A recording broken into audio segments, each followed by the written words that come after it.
Here we go. Cut the fix up with some Xbox babies, put the switch up. See me gearing up for war, don't get it mixed up. I come in peace, kid. I'm bringing commentary and the new releases. I put them hours in to get prepared now. We play on expert level, don't be scared now. I'ma destroy you when I'm forth, I can tear it down. If you ain't tuned into the channel, keep your head down. Cut the fix up with some Xbox babies, put the switch up.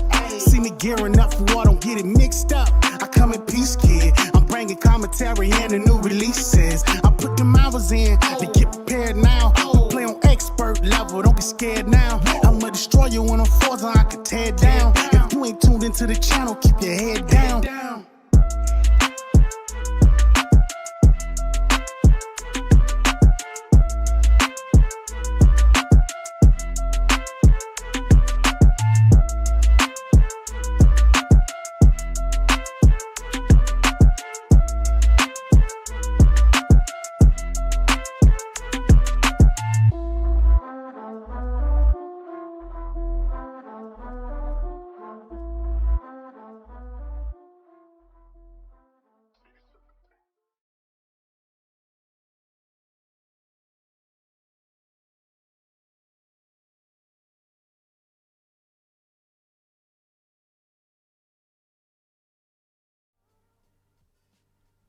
Family, welcome to The Fix. You're here with your guy, your mans, Infinite Umbra. Let me make sure my mic is proper before I say too much and find out that we're not being heard. Okay, seems like we're good. Family, in the chat, if you all can hear me well or if you can hear me at all, please let me know. And if you can't, let me know as well. Happy to be back. It has been a week or two. We had life, come up. We had things to do. Unfortunately, we couldn't make it. What's up, Gray? I see you, brother. What's up, Stilo? Spider, thanks for always holding us down. Appreciate you guys. Yeah, I mean, we had some exciting gaming news that we didn't get a chance to cover. We did not get a chance to cover the Nintendo Direct. So we may try to go over that briefly if we have time. And a few other gaming news, TV, movie news, things of that nature. But tonight, I guess the main focus is state of play, Sony's state of play for tonight. For those who may not have seen things, we'll be going over it. And I am interested in seeing you guys score, by the way. What's up, Jay? Seeing you guys score and what your thoughts were, what games you liked, what wowed you, what disappointed you, what was like meh and mid for you, whatever. Please post your thoughts as we go along.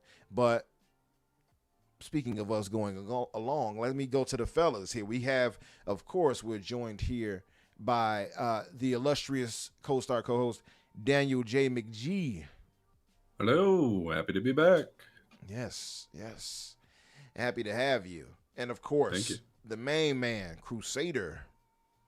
I'm the main man? You're the main Yes. man. What's up? You're the main character. You didn't see the camera behind you? I just came up with understandable. that. Came up with that on the fly. You know what I mean? But anyhow, let's go quick, I guess, housekeeping. We have been away for a minute, so we might have a lot. But we'll try to get through this quick enough. Danny, what have you been up to, man? What have you been playing, watching, etc.? Okay, so I had not watched them before, even though they're both, I think, multiple years old at this point. But I watched both of the Dune movies.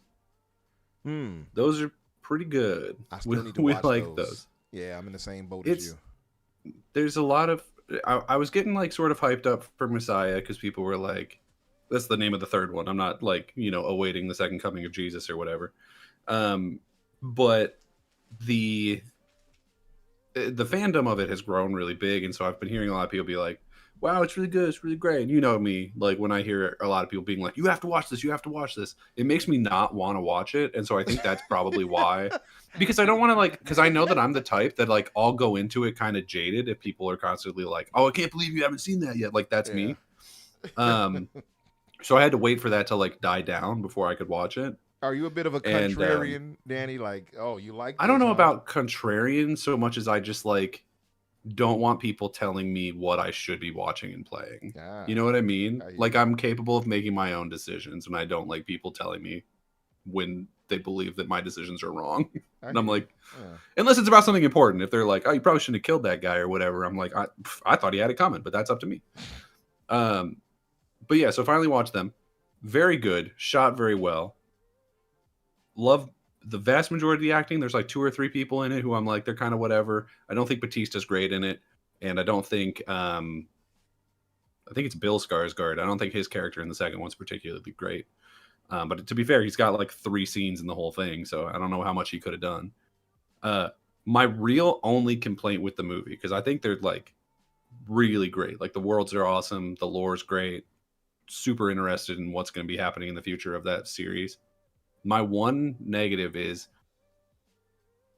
so the first 2 movies are part 1 and part 2 of the first book, of which there are 8 in the mainline series, I've come to learn, and just 23 books in general. I guess there's like spin-offs or something.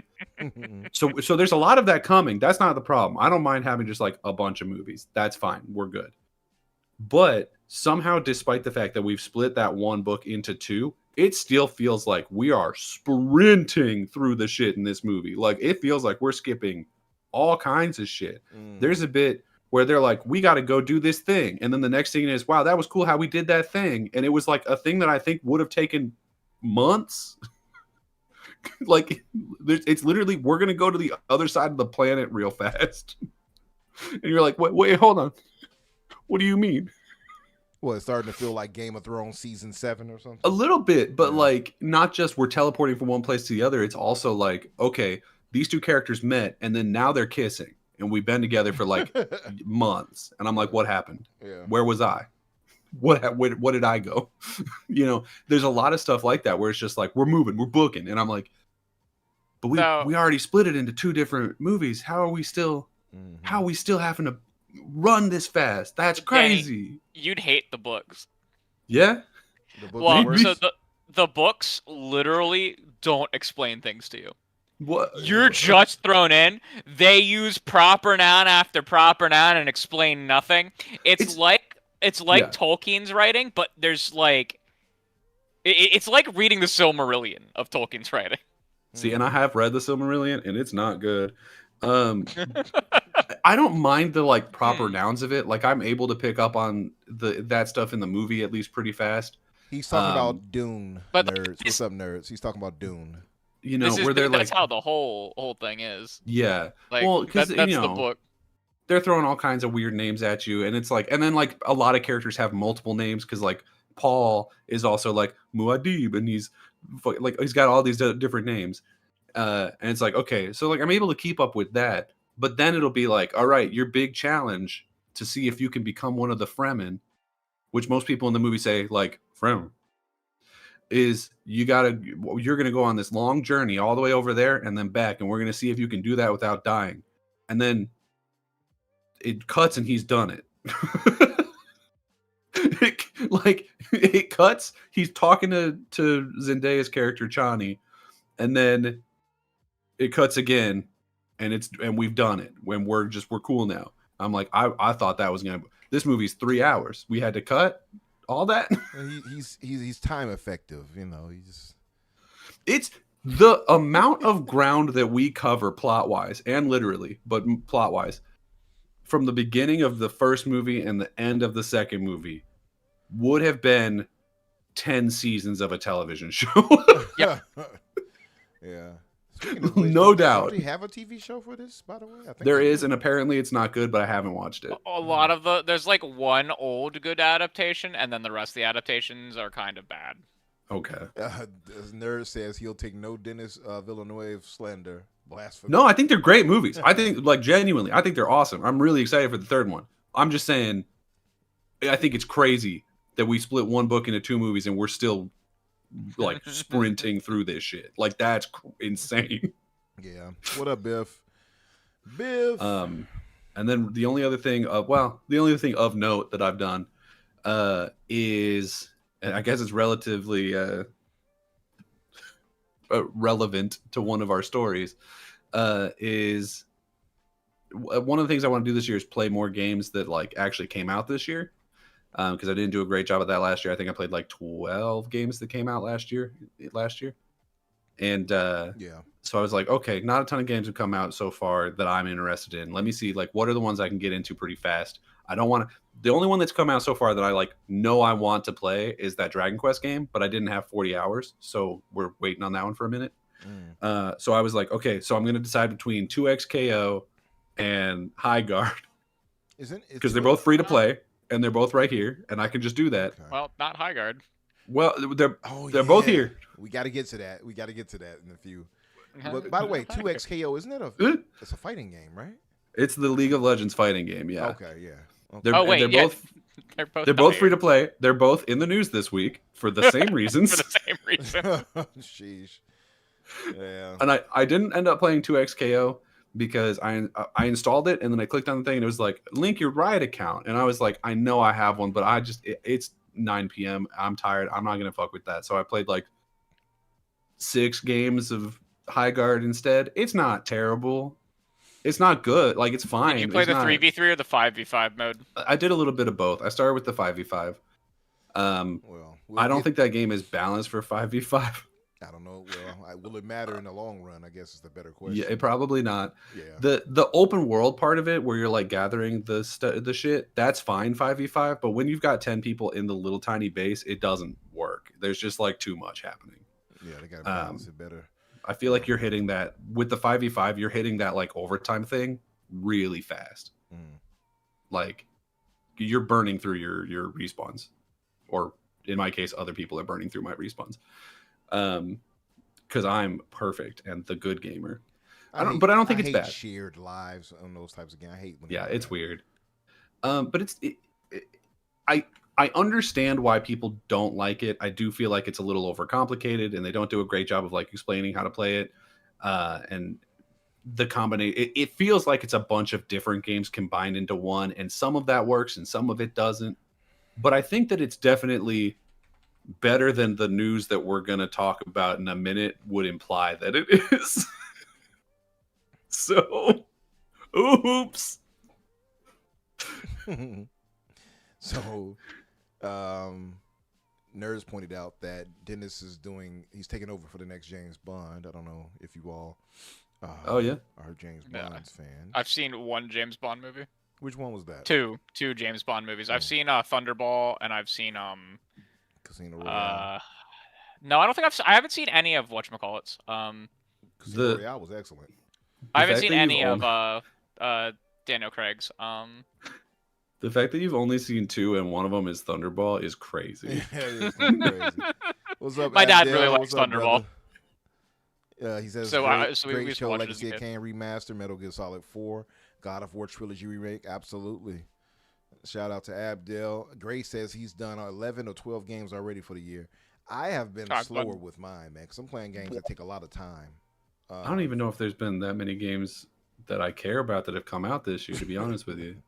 Well, I played a game. Gray is a Game Pass enjoyer too, so he gets a lot of other games. Oh yeah. So. Well, and I mess with Game Pass for sure, but I'm also, you have to keep in mind that I'm also playing a lot of like really old games for Ready Set Replay. Mm-hmm.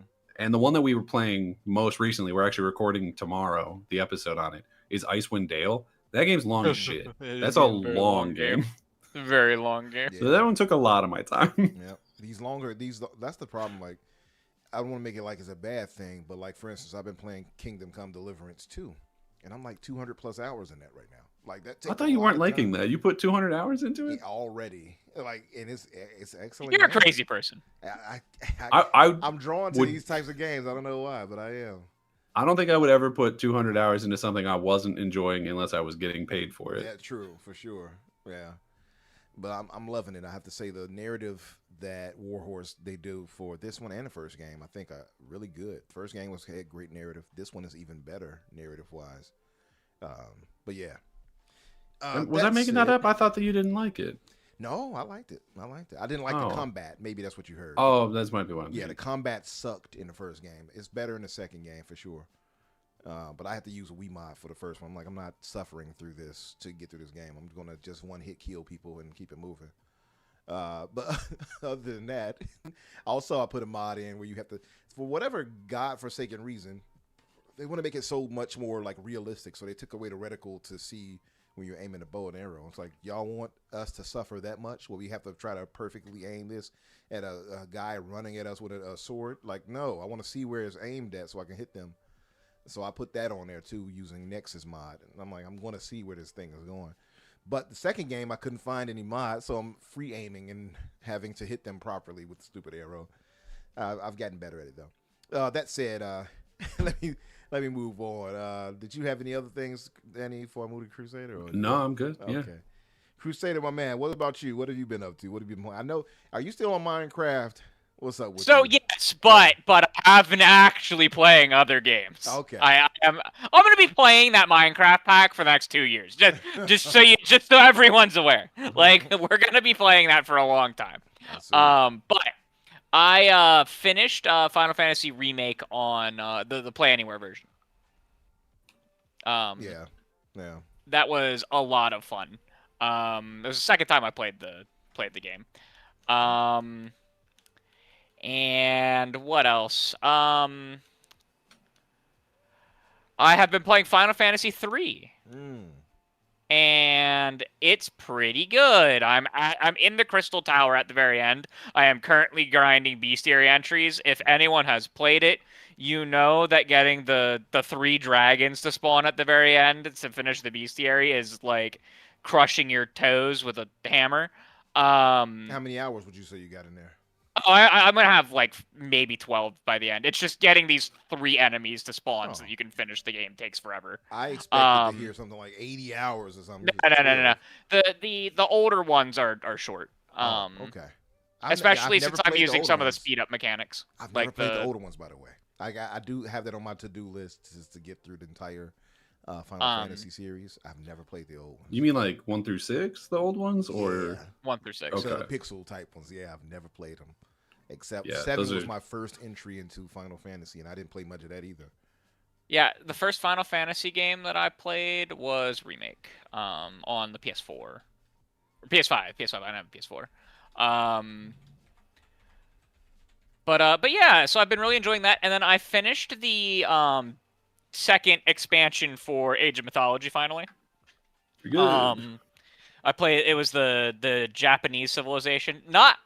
I don't like them as much as the Chinese civilization. I thought the Chinese civilization was more fun to play as, but the story was really good. I haven't played the new campaign mission that just came out either today or yesterday. I was playing some of the co-op. There's a co-op mode called Arena of the Gods that's like semi-roguelike that you can play in co-op. I've been playing that with Datras, who's filled in for Danny a few times. Yeah. That was pretty fun. Other than that, once I've been beat Final Fantasy 3, I'm not totally sure what I'm going to play. I think I might play the High on Life DLC, High on Knife, so that I can then just go straight into High on Life 2 when it drops in Game Pass. High on Life 2 drops tomorrow, right? Yeah, I wanna beat the DLC for High on Life 1 first. Yeah. And then I will play that. So those are probably the next 2 things that I'll do. Okay, nice. Gray said he played through all the AC games, the remastered AC games from November through early January, all 6 of them at least. Yeah, man, I love those games. Most of them. AC? Yeah, Assassin's Creed. Assassin's Creed. Oh, okay. Yeah. There's that. I was like Ace Combat, Assassin's Creed, Armored Core. Oh yeah, good point. Air Conditioner 6. Right, No. like. Yeah. I didn't realize there were so many AC games. There's a lot. There's what's called? Yeah, Abdul right. Yeah, Animal Crossing. Season game. I'm like, which one are we talking about? Oh wow, I didn't even think about that. So many different AC games. Yeah. Okay, so yeah, man. Oh, that's cool. But the Final Fantasy games, I need to get through those. I'm gonna buy the Pixel remaster and So it's really funny because at least as far as mainline games go, like there are more Final Fantasy games on the Xbox consoles now than there are on PlayStation because of the Final Fantasy 13 trilogy. That's crazy. And those are like the 360 versions and with the Xbox One X enhancements and then the Xbox Series X enhancements are like the best ways to play those games because the PC versions are kind of bad. I would hope that they would like Square To me, I Would think re-release that? Yeah, me too. not just not just re-release them, but I would give like some of those games like Final Fantasy 8 or 9. I know they're working on 9 allegedly, the remake for that. I would do that for most of the more popular ones and have them bring them to that Final Fantasy remake, the remake kind of visual style. Yeah. I would give them nice upgraded visuals and bring them back out. Well, we're pretty sure they're doing 9. There's been Yeah. a lot of rumors of that. Yeah, So, 9 has been rumored for a minute, so I believe that one for Yeah. sure. I don't know what else. Like 7, 9, I- and 10 are probably the ones that have like the biggest fan bases. Like Mhm. 8's. Look, I enjoy 8. I don't think it's great, but I'd be thrilled to get a remake of that. Honestly, probably the one that needs it the most. Yeah. So I'm psychotic, and my favorite Final Correct. Fantasy game that I've yeah, right. But my favorite Final Fantasy game that I've played is Strangers Paradise. All right. You Okay. did say that, didn't you? Yeah. Okay. I remember you told us that, yeah. It's actually one of my favorite looter-based games that I've ever played because of how unique the job system from Final Fantasy ties into the loot. Yeah. It's really fun. That game had I mixed also reviews, really like too. Final Fantasy 2, which is another hot take, evidently. Most people don't like that one, huh? Most people do not like Final Fantasy 2. It has a leveling system that I can only describe as the Elder Scrolls V Skyrim, which is not a good leveling system, but I love it because I love Skyrim. Yeah. I do too. Um, Yeah. And it has the way you level up your skills and stuff in that game is very strange. But I love. I've really enjoyed the pixel remasters. They're really good. Yeah. I'm definitely going to get through them. So Nerds. When I was growing up, man, that's like I didn't get into turn-based games really until late in life. I didn't like turn-based games originally, so that's why I was never like you, Nerds. I wasn't drawn to Final Fantasy either, or any turn-based game back in the day. I liked more action-oriented, or adventure games at that time. But growing a bit and actually giving some games a try is like, oh, okay, I've been missing out a little bit, but I'm going to make up for that and play through these eventually. I loved Pokemon, but that was the only turn-based thing that I used to play. I did play through Pokemon Red back in the day on Game Boy Color or something. Which I might did be do that. coming back. You think so? Okay. No, there's a rumor about it. The games might be coming back. Maybe they can get Game Freak to actually get out of the coal mines, as people say, and make one that's updated visually and everything else. I want them to go back to 2D. I don't want them to do 3D anymore. I want them to do the 2D HD style. I think it would be way better. They give it that kind of that. There's no reason to the past visual style. You saying? Over Yeah, the the top. only reason that they went 3D was because of the 3DS, and they had to tie into that fucking gimmick, and then they just kept going from there. They should never have left the pixel style. I get They should have just gone more detailed and more fancy, like an Octopath Traveler. Mm-hmm. Yeah, I get what you're saying, and I don't disagree. I don't have a big issue with the bigger 3D style either, but the old classic 2D sprites they do have their own charm. They're not bad. Not every game needs to evolve to 3D, and that's one of the things that I've hated about some modern stuff is people get so mad why isn't this franchise 3D? I'm like, well, it doesn't need to be. Yeah. New Castlevania game we'll talk about. What's It's great. BC? What's That's up, the way it is. BC? He says we don't want a 3D Pokemon. We want to need an Octopath style Pokemon. So Yeah. I'm with you on that. Yeah. I'd be okay with that. I mean, I'm fine either way. I just need them to make it. It needs good. to be good. Yeah. I know that that's a stupid thing to say, but just make it good. Mm-hmm. Yeah, first and foremost make a good game. That much is certain. I'm with you there. For myself, like I said, I've been playing KCD too, so I've been heavy on that. I'm trying to get through Hades. I've beat a few times already again, but on Steam now, and I mostly through with that. I got a bunch more to do to fill out the whole, to get the full story, because you got to beat it a bunch of times or die, and talk to the gods throughout it not 40 or 50 times, maybe more. Actually more than that. And I did it back in the past on the Xbox when I had it. But I never fully got through it all the way. I just did a lot. But this time I'm trying to get all the way through it so I can move to Hades 2 as well. But these things are time consuming, so I'm going to have to kind of switch things around. Also, Yakuza 3 Kiwami dropped, and I got that on Steam, and I did not download or play that yet, and I need to get to that as well. So we have an overabundance of games that's going to take up. And Yakuza, if you all have played that, Yakuza is time consuming. So, yeah. That one's actually pretty short. That one is short. They cut a lot of content that one's out of pretty it. short.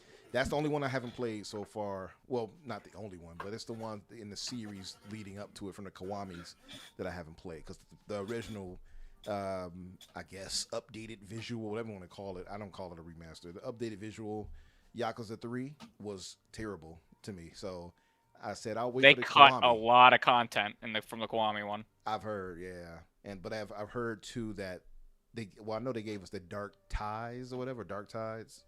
Like side character you get to play as. So that's cool.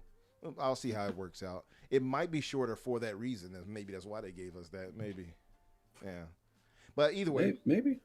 But yeah, I'll get to that eventually and give my thoughts on it. But let's move to this because we got a good amount of stuff to cover. Let's move to the news roundup. Okay, let's start with the one that I already alluded to. We'll combine the two. So, hey, remember those two games I said I was trying to choose between playing? Uh-oh. You mean both Highguard? of them? Highguard and 2XKO. Yeah. Two relatively hyped, I would say, multiplayer games. So both of them released less than a month ago, and both of them have now laid off at least half of their staffs. Jeez. So Wildlight Entertainment laid off, quote, most of the staff. We don't know. We don't know exactly how many that is. We're still waiting on what that means. It could mean 51%. It could mean 75%. We have no idea. All we know for sure is that in both cases, both that and the 80 people that they laid off from the 2XKO team, which is roughly half, they are still saying that they plan on supporting those games going forward. Probably not as much as they were going to before.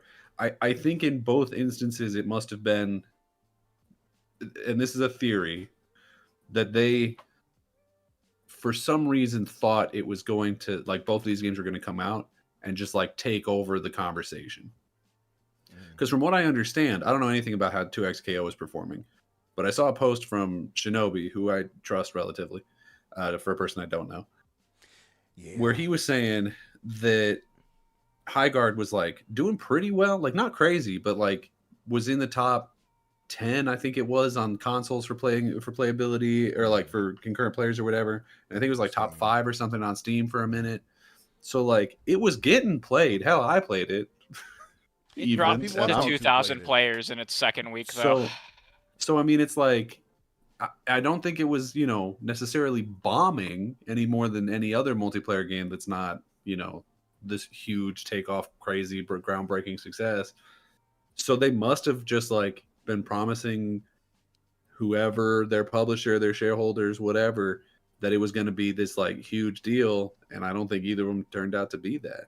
So that's unfortunate. But hey, if they are going to continue supporting these two games with lesser staffs, there's a possibility that they could turn this around to some extent. I did hear from Maximilian Dude, who knows a hell of a lot more about fighting games than I do. Yeah, that's like that he was saying right there. Like, yeah, that's me. I know that guy. That's your cousin. Best friends. Right. When I'm not here, I'm him.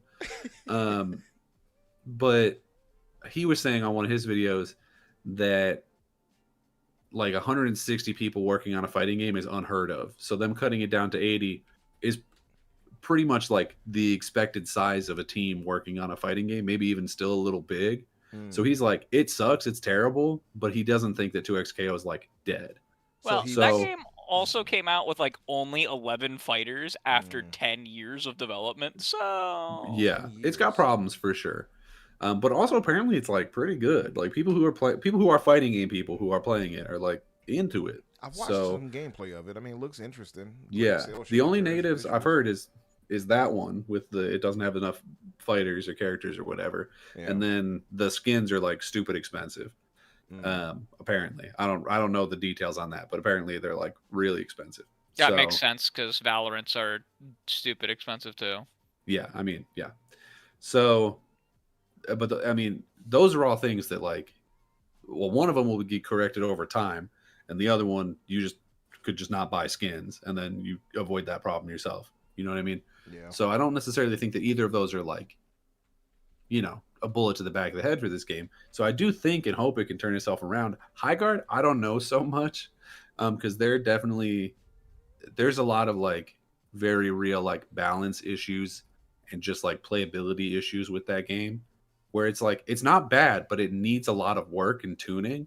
And if you're cutting like quote most of the staff, I don't know who's going to do that work, because you also have to imagine you can't stop the rollout of new content while you do that. Like you've got to put out new, whatever they call it, wardens, I think.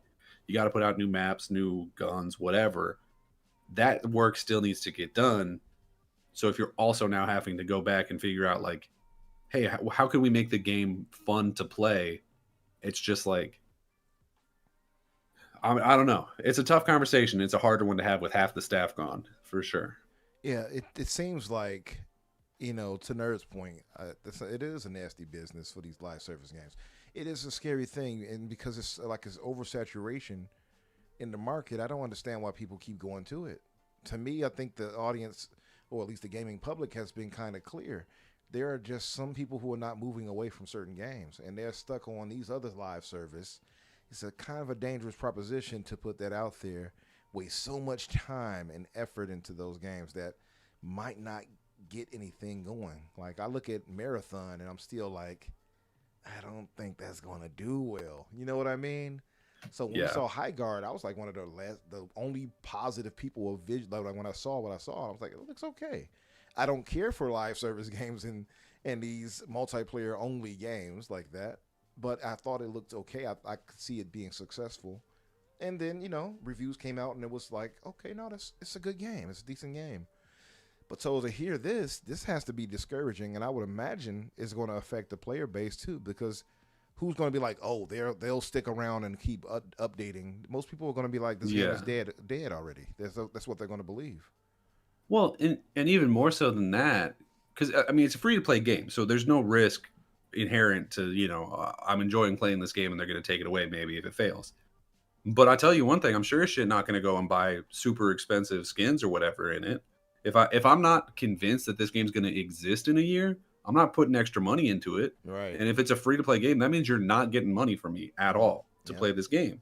And it's like, okay, well, now it's kind of a self-fulfilling prophecy of like, you've kind of shot yourself in the foot a little bit. And I hope that's not true for the game, because from what I understand, they're a relatively small, like, independent studio, and I want them to be successful, even though I don't particularly care for the game myself. Mm-hmm. So it's just a mess.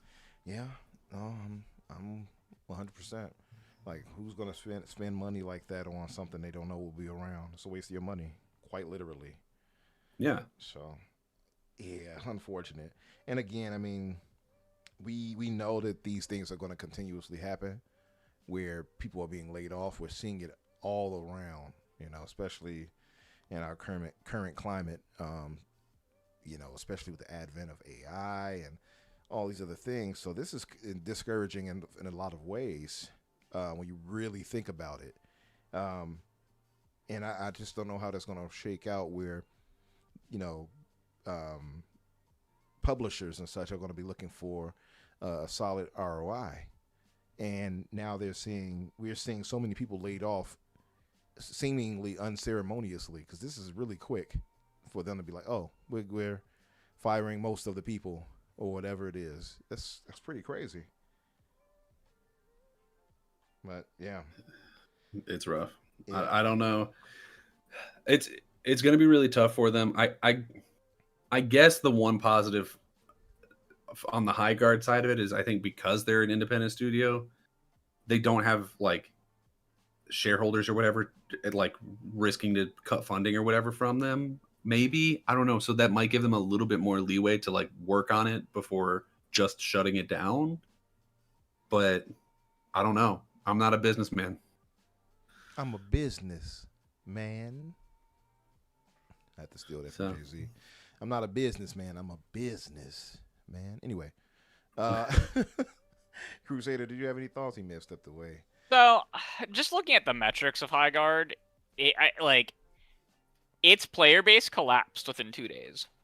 Damn. Like, collapsed. And I actually genuinely think that Jeff Keighley doomed that game.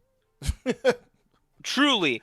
But the amount of doubling down and hyping up he gave on that game, like not just at the Game Awards, but even after when people were like he's like, I'm so ready to be proven right? Like, he set unbelievable expectations for that game that caused so many people to tune in and then immediately tune out, as opposed to just experiencing the game naturally without having those predispositions. Mm. And I truly believe he is responsible for murdering that game. Okay. I'm willing to blame him for it. I just don't and like it. For them, I know why. Like, they had to lay people off. They're not bringing in enough money to pay their studio to pay their people as an independent company. Yeah. Right. They probably kept what they can afford to continue to exist at all. Riot, on the other hand, like, I have a friend who's big into fighting games. He plays them. I do not. And he tried to play. What is it? 2KXO? Is that Close enough? 2XKO, but 2XKO. He tried to play it, and he enjoyed what little he played of it, but trying to unlock stuff, like the amount of grind to unlock the additional characters.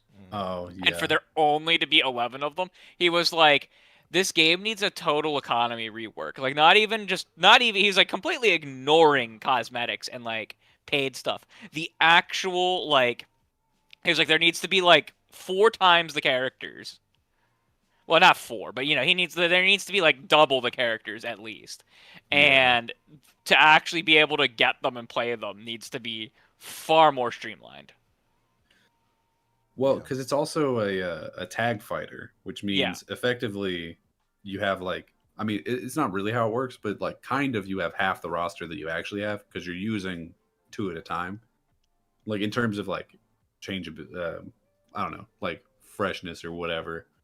I don't know if what I'm saying it makes sense, but like when you're playing so many characters in one match, to keep it fresh, having that few is especially bad. Yeah, 100%. By the way, chat, I see a few votes for this. If you all could make sure to vote for the current poll, it's your state of play score.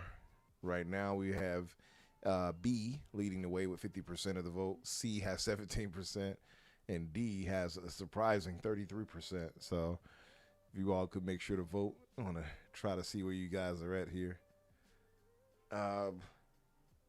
Unfortunate for the team, I'll wrap it by saying the same thing we kind of seem like we say every time, which is, we hope that these guys land on their feet.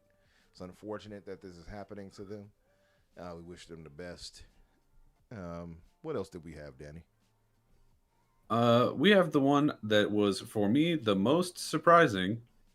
So we're hitting a big anniversary for Diablo, the franchise. And what that means for us is that they have decided in the year of our Lord 2026 to do a update for Diablo 2. Well, it's the re-release of Diablo 2. It's the Resurrected, because the original version is basically unplayable now, or at least unpurchasable now. So they're adding a new playable class. It's the Warlock. They're adding him. He's voiced by Rahul Kohli in 2. Which doesn't really matter because they don't really talk in 2. I just played Diablo 2 Resurrected for Ready, Set, Replay. Go subscribe. Good game. They don't talk much. So them hyping up that Rahul Kohli is the voice actor for it, kind of meaningless. But sure, cool. Get your bag. I like him. Why not? They're also adding the Warlock, I believe is what they said, to Immortal, which is the mobile game that people didn't like for its monetization or something. And That then, was the Do You Have Phones? Yeah. And then also to Diablo 4. So they're like, we got an idea for a character. We're going to put him everywhere. Like, by George, I think we get it. By George, we're doing it. And also on top of that, I think because to my understanding, Diablo 2 is like the one that everyone loves from the franchise. Mm-hmm. So they are doing an update for 4 or an expansion, whatever, called Lord of Hatred, which is the same as the expansion for 2. Right. Where that's not you're conflating things. Is that not correct? Yeah. The one for Hatred is so part 4, I think. Lord of Hatred is Mephisto in the lore. Right. He's the Sin of Hatred. He was the main villain of Diablo 4, or he was in the background the whole time of Diablo 4, basically being set up as the main villain after Lilith. Right. And now there's a new expansion where you're going to go fight him. That was announced a long time ago, though. Okay, but they're talking about it more now. Yes. Okay. They announced it. I don't remember if it was at the Game Awards or before the Game Awards, but it's getting 2 classes. The first class released the day they announced it, and you could pre-order it. That was a while back. They added the Paladin, right? Yeah. And then adding a second class with that expansion, which was announced yesterday. Mm-hmm. But like that doesn't have anything to do with him also being the main villain of Diablo 2. That's coincidental. Well, that's just theming. It is and it's not. But so I mean, they set him up as the main villain of Diablo for like ongoing for Diablo 4 like 2 years ago. It's coincidental. I wouldn't say coincidental, because the reason that they're setting him up is because he's the guy from 2, and 2's the famous one. Well, that's all I was saying. They keep rotating them, the 3 major ones through though, which doesn't make sense. I've only played 2. But you kill them fuckers and break their soul crystals or whatever, and they very specifically are like, they're dead. They're fucking dead. There's no way. A dickhead angel that did absolutely nothing the whole game came in and also doomed the world. That's the end of Diablo 2. That's crazy that he's what an absolute douchebag that guy. And he's like, for sure we'll never see Diablo again. And I said, and you can go and listen to my review of it on Ready Set Replay. Go subscribe. I said, I think this angel's full of shit. Yeah, they didn't realize when the shards were broken, it would release their souls as opposed to destroying them. I just think Tyrion's the actual villain of the show. That's all I'm saying. I think that's okay. He's dead, so. Is he actually? So in Diablo 3, he gave up his. Said no. That's what I heard. In Diablo 3, he gave up his immortality to become humans because like none of the other angels would let him like go help the crisis that he caused. Right. So he ripped off his wings and became mortal. And as far as we can tell, he is now dead because Diablo 4 is like 80 years after that. I just don't buy it. I'm sure he's coming back. But I mean, I would love for him to come back. But fan favorite character, he might more than likely return somehow. And he's an angel brother too. I want to throw it out there. So I got to tell you, Blizzard is on a hot streak right now. Though. Sure he's back? I mean, that makes sense. They're pulling the Age of Empires thing where they are going to have like 4 games, like the classic ones and the new ones, where they're updating them all at the same time. Because like we're getting Age of Mythology. We have another new Age of Mythology expansion coming. We have another new Age of Empires 2 expansion coming, and I'm pretty sure we have another new Age of Empires 4 expansion coming. So like they're doing this, they're following that model with Diablo. I'm just sad we're not getting new Diablo 3 content because Diablo 3 is my favorite. I like 3. I thought 2 was better, but I like 4 the most. Modern sensibilities. I played Diablo 3 very, very competitively on the leaderboard during the seasons. Yeah. Haven't done it in a little bit, but I used to like sit at number 1. Completely coincidental that I play the Crusader class. I play like a paladin in everything that I play. I don't believe it for a second. Don't believe his lies, Chad. And I was so happy when they added the paladin in Reaper of Souls. It was they added the Crusader equivalent to paladin in Reaper of Souls. I was a barbarian originally in Diablo 3, but I did not like the any of the base game classes in Diablo 3. Yeah. But this was really exciting news. They also launched Diablo 2 Resurrected on Steam. That's good. Was it not already on there? It was not. Most Blizzard games aren't. There are rumors that World of Warcraft is also coming because like Blizzard has a bunch more of their like the future of this show of this franchise things going. Overwatch 2 had a huge resurgence because they added 3 new characters in the most recent update, I believe, including a cat voiced by Jennifer Hale. And it's I'm not gonna ask any questions about that. That makes perfect sense to me. Yeah, truly, it's a support character that plays like Jeff the Shark in Marvel Rivals. Wait, I was the jetpack cat, right? Yeah, okay, the jetpack cat. That's real. Yeah, no, I saw that, but it's maybe we'll talk about that next. We honestly we can just throw that in here now. But I had heard because I watched the podcast or whatever that they do. Was it the official Xbox podcast? I had heard that it doesn't talk. So is it just it is Jennifer Hale making cat noises? Cat sounds. God damn, we could get anybody, and we said, you know who we're gonna have do it? Jennifer One of the most famous female voice actors of all time. She already voices female McCree Ash in that game. So like they already have her on the payroll for stuff. Now I do need a clarification. Are you saying Ash is female McCree, or is there a female McCree and Ash? So there's the Ash, the female character who is the female equivalent of okay. yeah. I just wanted to make sure. Yeah. No. Because I remembered at one time that they were like, we have to change his name because he sucks or something. His name's not McCree anymore. I don't know what his actual name is. And they could have been like, now he's also a lady. And I honestly wouldn't have even blinked twice. Yeah.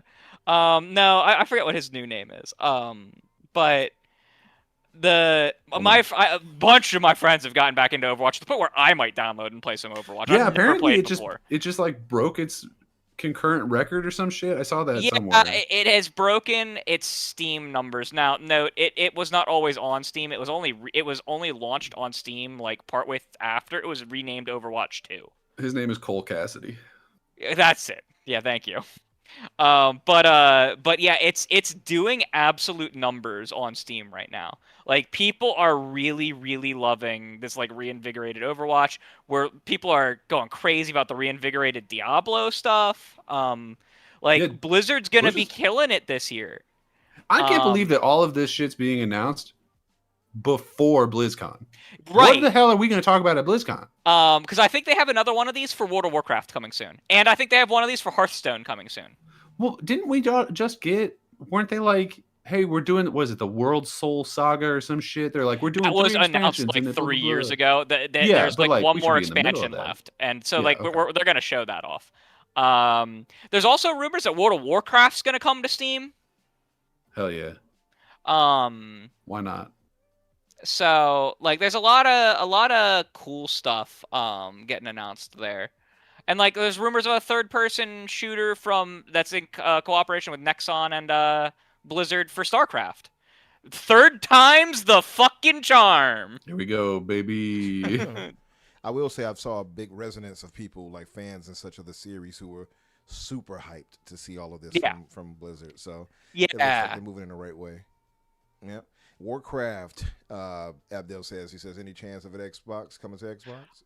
I don't know. I would love to see Warcraft come on Xbox because, like, Xbox is like all they need to do is put World Edge on getting controller. Like getting the controllers work. And Warcraft and StarCraft should come to Xbox. There's no reason. Either way, it won't matter. It'll definitely be playable on Xbox soon anyway, right? Because it'll be having all the PC shit. Yeah, so I'd like the controller support to do that for sure. Well, but doesn't it? I was told it already had like some kind of weak controller. StarCraft 1 does. Okay. Because it was released on the Nintendo 64. Right, but I thought that version sucked. It did. Okay. It really did. Yeah. But so, like, you know, I wouldn't necessarily think it's going to get, like, specifically an Xbox port. I think it'll probably get controller support, and then it'll just be playable. Yeah, well, I mean, we'll see. Like, if they honestly, could literally get one of their outsourced studios through World's Edge to port those, though, and then just make money, and they could port it on PlayStation and Switch, too. Yeah. You know, there's... Yeah. Switch has fucking, the fucking weird mouse. They can do weird mouse touchscreen nonsense on those Switches. Hell yeah. Everyone will be like, the fuck are you doing? The best. We'll all love that. I'm also, this is kind of unrelated at this point. I'm scrolling through all of the Overwatch heroes. I haven't played in a minute. I don't know who like 7 of these guys are. Sure, they just added a ton. They've been adding a lot. Yeah. There's a big Maui looking guy. I don't know, man. I don't know. Shit went crazy. Wu Yang? What is this dude? Support. He's a water twink. We got a water twink. That's pretty great. We love that. A water twink. That sounds terrible. That's what he is. What else do we have, Danny, in the news? I mean, do you want to talk about the Overwatch stuff in more detail? That wasn't going to be next on the list, but I mean, we're already halfway there. So, hey, Overwatch 2 got a reboot. It's now Overwatch. Sort of. It's not, I guess it's not really a reboot, but it's it's basically a reboot. They renamed it again. It's Overwatchier now. We dropped the 2, added 5 new characters, although they're not, I don't think, all playable right now. No, I think it's just right. There's like Vendetta, but she's not new to this. She was like new. She had been added recently already. And then I think the playable one now is, I don't know, you probably know better than me, but they added like a couple of them, and they're going to add the other, because there's 10 total. They're going to add the rest of them throughout the rest of the year. Yeah, I believe 5 came out now. 5 are coming out through the rest of the year. So the new characters are Jetpack Cat, who's apparently a cat voiced by Jen Hale. She's a support, and she's cute as a button. And then you got a support called Mizuki, who has like a cool Kung Lao hat and can throw it to do heals and shit. That's neat. We love that. You've got Emery, who's like, what if Soldier 76 was evil or something, and also possessed by an AI. So that's neat. We got Domina, who's a baddie. And we got Anran, who's, I guess, related to the water twink, but she's a fire lady, and people don't like her face because she looked too much like Tracer, so they're going to change that, I guess. I don't know. These are all just the things I've heard. But they're adding like some level of new story content. I don't think it's like a PvE thing like we were supposed to get with Overwatch 2. I don't believe that's what it is, but apparently they're rolling out like some amount of story shit like in the seasons where they're going to be like, Vendetta just took over the evil group called Talon or whatever by cutting off Doomfist Fist, which I did take personally because that's the character I played as when I played. So now she's in charge and she's going to do some shit, and we're going to have all these new characters coming in. I don't know, man. I'm not in on the Overwatch lore. I'm sure there's some great stuff going on for those of you who keep up with it. But either way, this does seem like it's the big shot in the arm that Overwatch needed. I know a lot of people. Well, I know one very loud person in my personal life who's like, nah, man, Overwatch is dead. It's all about Marvel Rivals now. I'm like, well, maybe, but it seems like Overwatch is kind of getting back in shape now. So maybe both can survive. Wouldn't that be cool?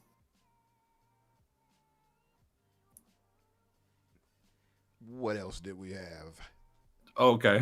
Was that we didn't okay. That was a pause. I'm like, is he add more to add? I'm like, okay. No, I didn't know. I was waiting for someone else to say whatever they needed to say about the I didn't have too much to add to this, unfortunately. I don't really, again, it goes back to my nature of live service games and multiplayer only games. Overwatch fits into that. I do believe the art style and everything with Overwatch is excellent, and I would love for them to finally embrace the character work they have there and give us a solid single-player story game. I think I would be all over it, but they don't want to. Give me a TV show. Yeah, honestly, what's so funny is that, like, what's his face who used to be in charge of that team wanted to do the single-player stuff and approached Bobby Kotick about it, and Bobby Kotick's like, you don't have the staff to do that. We need to hire more people. Would you like to hire more people? Because we can hire more people. Because Overwatch was the hottest shit. And of course they were willing to do that. And he said, no, we can do it with the team we had. And that's why the single-player stuff got ruined, because they didn't have enough people to do it. Well, as we know, Bobby Kotick is not the villain in that story. Well, no. Turns out Bobby Kotick was the villain, but it's wild that he's not the villain in that story. Turns out Bobby Kotick is friends with some big villains. Don't know if we saw that part of the news, but Bobby Kotick showed up on the list with a lot of other people who made some bad choices. And did you see why he's in the list? It was literally because the fucker invented microtransactions. I'm losing my mind. This man was the wildest thing I've ever read. This man is the cause of like everything I fucking hate. and he's a pedophile. What the? Jeez. Okay. Listen. Let's get it order.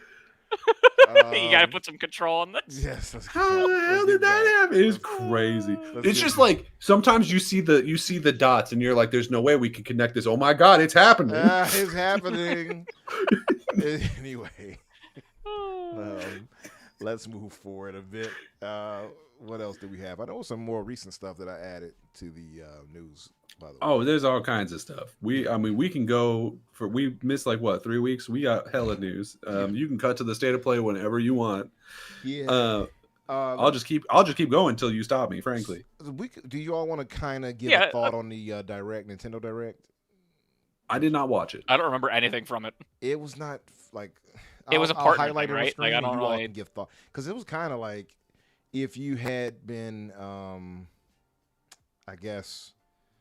For me, I look at it like if you have any of these other platforms, I don't think you saw anything that was like, man, oh man, this Nintendo Direct really got me hyped. I don't think it's that from what I've seen, but I know some people are like, you know, shout out to Major, my boy. Shout out to Major.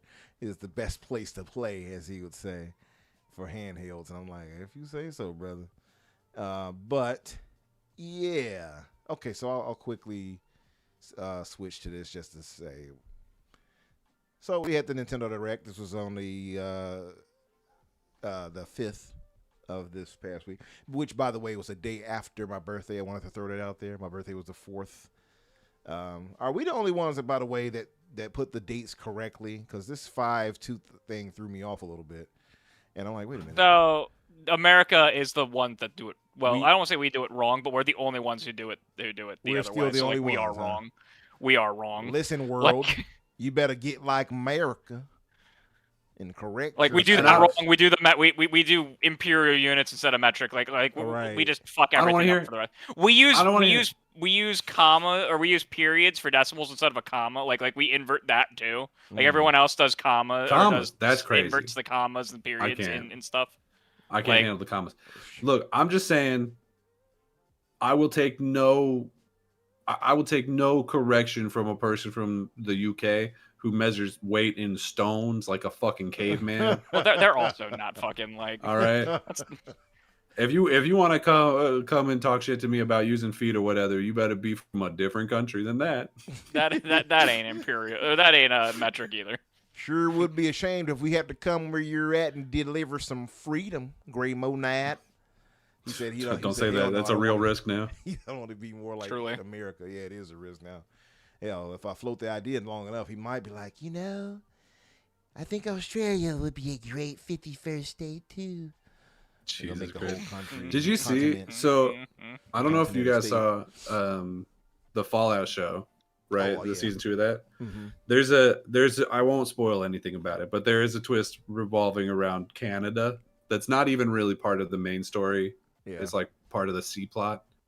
And at the end of that episode where that is revealed, there's a bit, because at the end of every episode, there's like a slow pan through a relevant scene. Mm-hmm. And for that one, because this person is revealed to be Canadian, it's the border with Canada, which in the Fallout universe had been annexed by America. Yeah. Mm. And it's called, it's not actually called, but like Americans in that universe started calling it the Big 5-1. And so there's a big sign. So there's a big sign that says "Welcome to the Big 5-1, little America" or something. Oh, and I was like, they didn't know. They couldn't have known. From now they wrote on, this 20 years if it ago. ever happens with this administration and they somehow get Canada to just bow and kowtow to that, it'll never happen. A part of us. Yeah, when we're all North America, to be fair. But if that happens, I'm gonna like the Big 5-1, baby. Oh, we got them. Yeah, no. In the Fallout universe, Mexico and Canada have both been annexed by America. Yeah. So.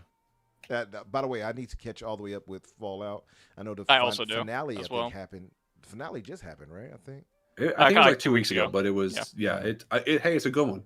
I'm like 4 episodes in right now, and I've also been watching that. I forgot to mention this earlier, the Night of the Seven Kingdoms. Have you all been watching that?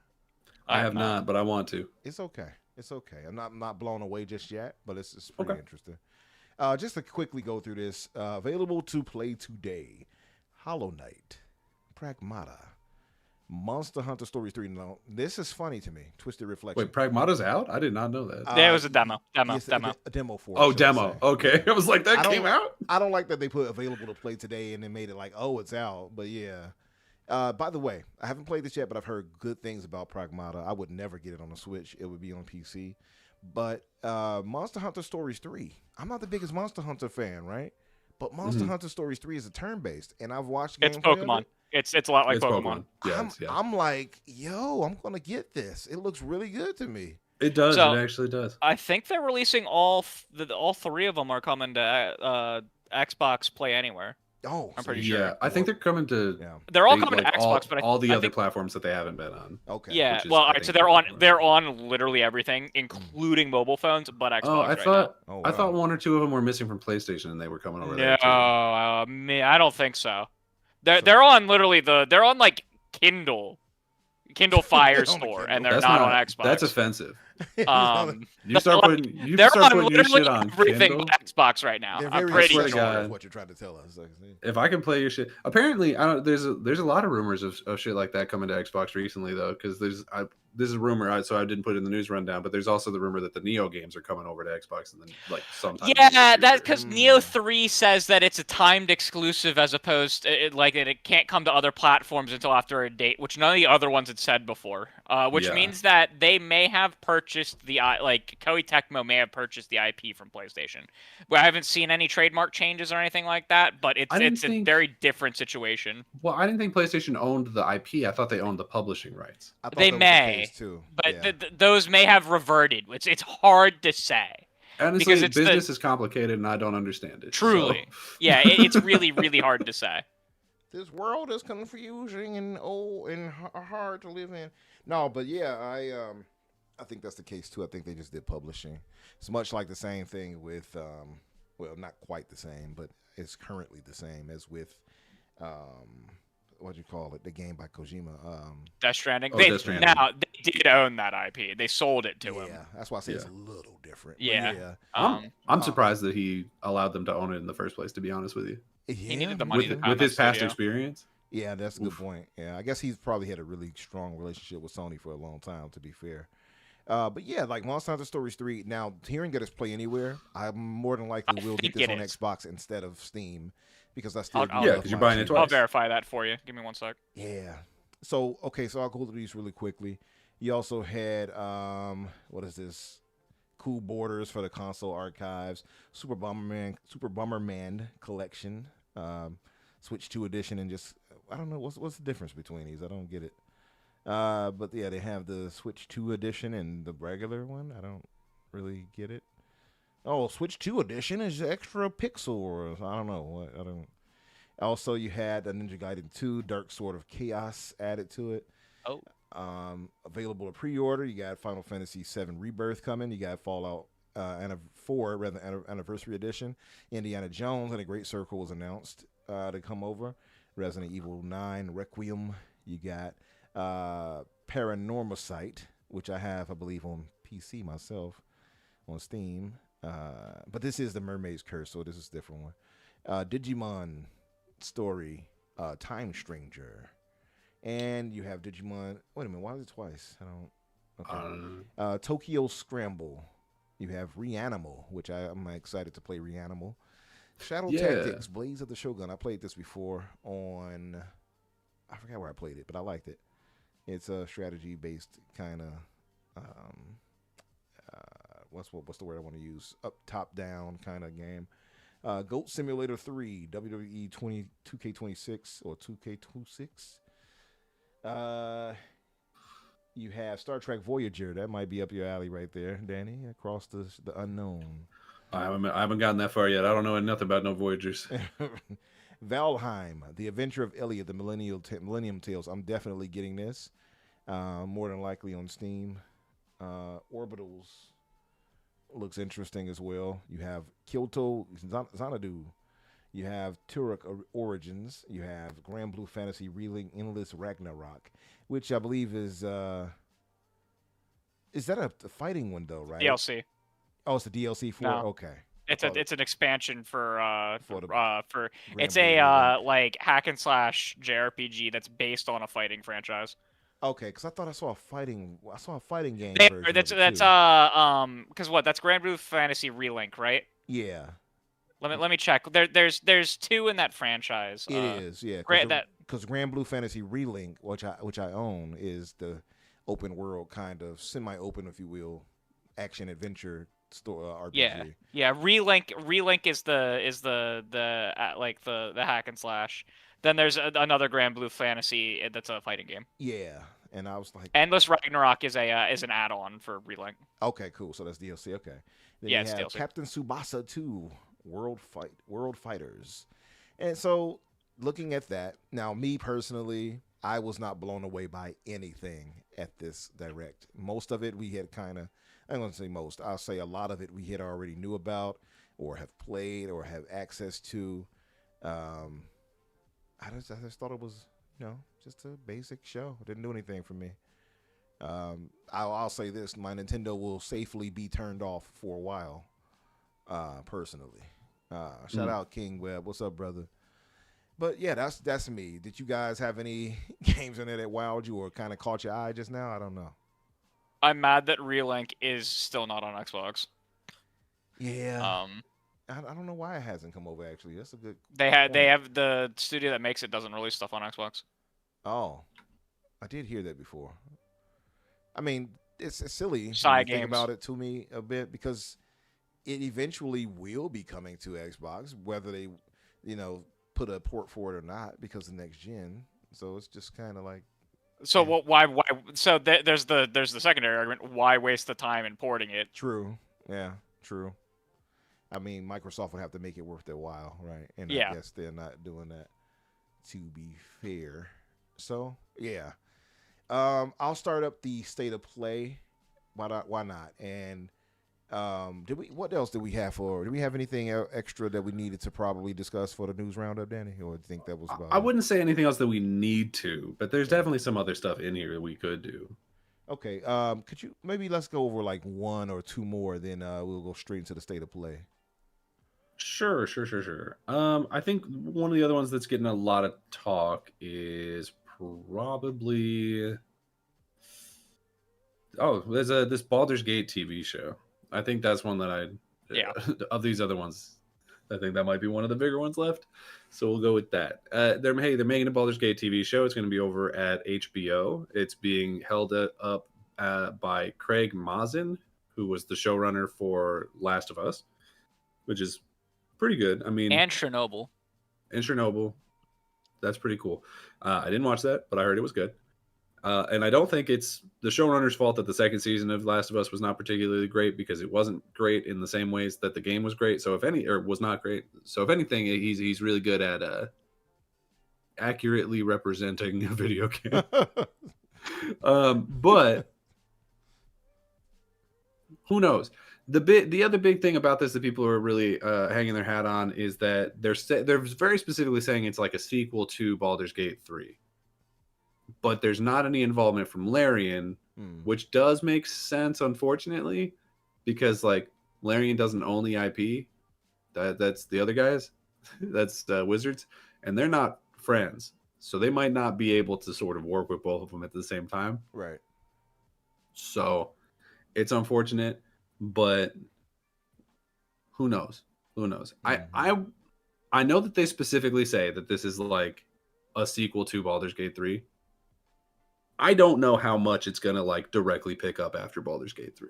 Like, I would not expect the main characters of this TV show to be like Astarion and Will or whoever. Like, I wouldn't foresee that in the future. I would expect it to basically just be a D&D show that takes place in the Baldur's Gate universe right after Baldur's Gate 3. If that makes sense. That would be my expectation. I think people are hanging a lot more on this than what they have said about it, because they're like, oh, I can't wait to see Astarion in the show. I can't wait to see what they're going to do with like this plot point that got left open. I don't know that we're going to get any of that. Yeah. I really think that it's just a D&D TV show that they're putting the Baldur's Gate name on because they think it'll sell a little bit better. I hope that they Which keep they might be right. high quality for it. Speaking of that, and thinking of TV It's shows, HBO. It'll look good. True. HBO, I got faith in them. That's not even like we can trust that they're going to do a great job. And I kind of honestly believe the same when it comes to Amazon.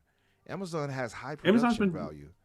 Yeah, lately, yeah. Yeah, like what's your thought? Because we never talked about this. So what's your guys' thoughts on the casting for God of War? For God of War, it's the people being cast. I've got no issue with. I think that's fine. I don't know basically any of them.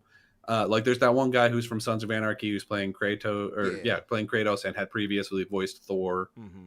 There's Ryan the Hurst, guy I who, believe his name is. the guy who voiced Mimir is now also playing Mimir, which is probably fine because he's going to be a severed head for the whole time anyway. So it's basically a voice acting role. Oh, I had no idea he actually voiced him too. I believe that's true. I might be making cool. that up, but I'm pretty sure I heard that. Nice. So there's some interesting things going on there. I think my biggest takeaway from it though is that a lot of the characters who are being cast are from the second game. So we've got casting for Heimdall, Thor, Sif, Odin, like a bunch of them who are not in the first game. So it makes me wonder, like, Odin are being they played by someone awesome? He's being played by Mandy Patinkin, who is Inigo Montoya. So so that's pretty cool. So it makes me wonder, like, is it going to be a situation where we're sort of combining the two games into one TV show, which would make sense because, not to talk shit about God of War, but there's not a ton of story in that first one. It's a lot, like it's a good story, but there's just not a lot of it. Like there's a lot of, we're going to talk for 5 minutes and then we're going to fight for 6 hours. Yeah, like that's the game. I suspect we may see some more perspective from like the Aesir. Sure. That we just didn't see in the game. So like we'll see some stuff from like Odin and them because like Odin and I could doesn't see that show too. up until the second game. But I do think it's weird because we also just got casting for Atreus and it was like late and it's some kid who like there's nothing we could possibly take out of it. He's like 12 years old, so it's not even like he has a career that we can be like, oh, he was good in this because he's been in probably like 4 things as an extra. But it's really weird to me that it's like, yeah, we cast Odin and Sif and Heimdall and these characters that are not in the first half of the story as we know it, but we don't have a Freya, we don't have a Baldur, we don't have those characters. I was surprised that's they didn't weird have to a Freya me. yet. That one surprised me a little bit. Yeah, well, because Freya's going to be like one of the main characters. Yeah, she's a central. She's going to be way more important than Heimdall. Heimdall's a bit character even in the game. Especially if you go to the first one, the 2018 one at least. She was. He doesn't exist in that one, I'm pretty sure. Yeah. No, he's not. He's not. And you see Baldur and you see her, so you would expect that to be the case. We do have casting for the dwarfs for Brock and Sindri, and they're played by actual little people, which is great. I know that's been an issue in Hollywood lately of them not doing that. So that's cool. But dope. it's just like, and I'm sure the show will be good. I really think it will be. The casting seems fine. I trust the people making it well enough. I think it'll be a good show. But I'm looking at it and I'm like, you're clearly having to change it. Like this cannot be a super like 1-to-1 version of, like, it's not going to be The Last of Us TV show where it's like basically this exact same story, but we added like one episode about what's his name, right?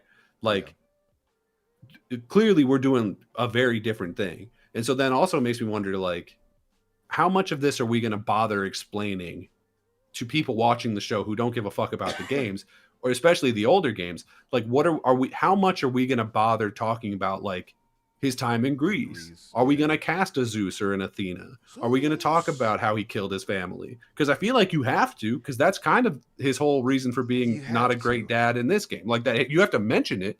So do you show it? And that goes do you to some cast of my thoughts that? on this, by the way. I do want to get Crusader thoughts, but that's kind of my thoughts. Like, they're skipping past a lot of context to get us here, and like we're missing out of why he's the way he is, why he has the red permanent and an ash covered skin and red mark on his body. We're missing out on a lot of that. We're skipping ahead to his older, more mature days, and also too, I would throw out there, Ryan Hurst is very much a white Viking. He's nowhere near a Grecian, you know. Yeah. Oh, for sure. Spartan. Yeah, So yeah. it's just kind of off-putting a little bit there. I will say he looks the part when if he cut his hair off, maybe he might look the part. And obviously makeup can do a lot. The dude slimmed down a lot though. He used to be a more bulky guy, but I saw some images of him. He was looking fairly gaunt from what I saw. And I'm like, of course he can bulk up, and I know how they got the Hollywood diet, of course, to get people in shape. But he looks weird a little bit. But also too, I would throw out there. Oh, my volume is low. Thank you, Jay. I didn't know. Thank you. I think I'm sitting too far back. I'm sorry about that. Thank you for telling me. Let me correct that. I would say that I feel like you see him and he looks very clearly, Norse, if you will, right? He does not look Grecian. So that's a little off-putting for that reason. By the way, I'll just throw this out there real quickly, and I want to get Crusader's thoughts. I did not like his voice for Thor in the game at all. Ryan Hurst has a very country American accent. You know what I mean? It's not like, yeah boy, but it's very clearly, yeah, we're going to do this. I'd have to look up a video to remember it. Like, yeah. Are we talking about Kratos in when the TV show? In the TV show. Yeah, because like you have Ryan Hurst here who voiced Thor. I didn't like the kind of more Americanized, different version they took for God of War, the second one, Ragnarok, for two reasons. One, with him, Ryan Hurst being Thor, I get that he looks Viking-esque. I get that. So him being Thor makes some sense in the game. But he does not sound like what I would expect an old English god. You know what I mean? None of them did, though. None of them did. None of them. And that's also, they're not old English or Scandinavian. Scandinavian is a good word. Thank you. So like that, he didn't sound like I would expect Thor to sound like. So that was off-putting. But he wasn't the worst. The worst for me was Odin. Great actor who played him in the original. In the game. In Ragnarok. I forgot his name. What's his name? No idea. I didn't like Odin in that game at all. I don't think it was a good representation of the character. And also I just didn't like what he was doing. Like it didn't make sense. Yeah. And that's the thing for me. What is my man's name? Let me look it up.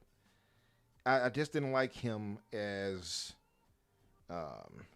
Odin because he for one, I'm not trying to sound funny when I say this, so I hope nobody takes this and like, but he's very much a Jewish man. And he looks, and I'm not trying to be funny, he looks very Jewish, open, like very clearly. He talks the same way we see him in all these different movies as a character actor. He talks and looks the exact same. It is very off-putting for somebody like me who've read all these different Thor comics or whatever other books and things that has Odin involved. And he's this more bulky, bearded man who, looks like a warrior. And then here we have Jewish Odin who looks like he's ready to eat a bagel. It threw me off heavy. And every time I heard him speak, I got the same feeling. It was like, this is a Jewish man. This is not Odin right here. And it just threw me off every time. I did not like him as Odin. Yeah. I don't know. I felt that way with literally every character in the entire God of War franchise since the first one. Oh, damn. So yeah, I don't think any of them are like. I don't think any of the character designs are like. If we're talking about how they're supposed to look from this, I don't think a single character design outside of Zeus and maybe Athena. I thought Thor looked good. Right in the Ragnarok. Thor looks the way he's described: red hair, big belly, drinking big like that. He looked asshole. like Thor from the mythology. He just didn't sound like what I expect Thor to sound like. If that makes sense, what I mean? That's fair. Yeah, I mean, my issue with Odin was really just that I didn't find him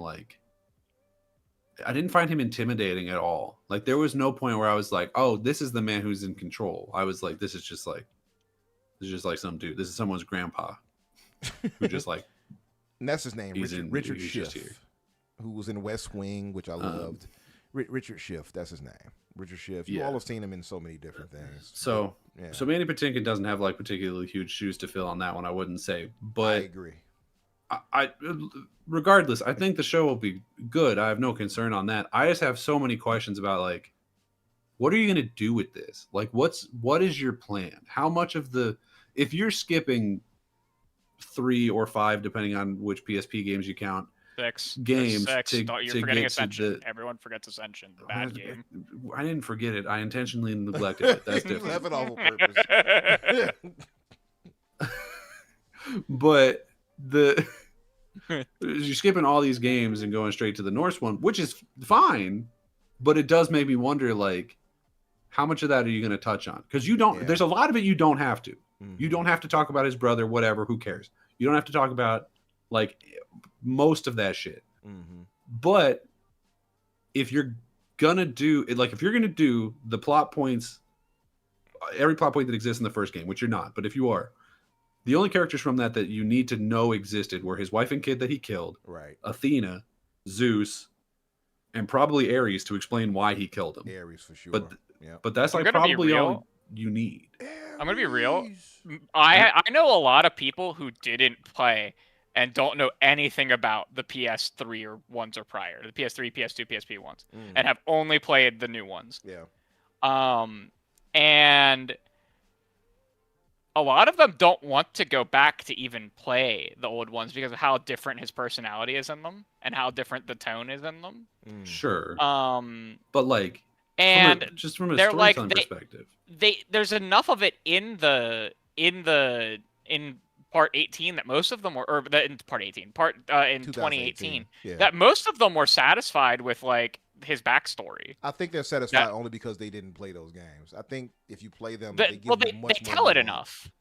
I don't know Like, that they do. tell enough that you understand the character. I think you get 'Cause, a like, gist. I don't think you get the sure. full idea. Like we don't know. Oh, he went through hell and back. Like they don't get Well, that. They miss out on all that context. Yeah, but you don't need I that think- to understand. I think if you the just story. play the new ones, in just 2018 and Ragnarok, Kratos is an incredibly shallow character.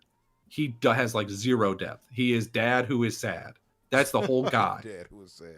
Because if you don't acknowledge all of the shit that he's been through to get to that point, and you're just like, oh, you just say like, oh well, he had a rough time some years ago. We don't need to talk about that. Right. Like then you don't So here's you the don't thing. know. You don't know. There's like he's one a throwaway line where he's like, He's I've got a my dick family's in ashes stuck to 98% me. of those 6 games, though.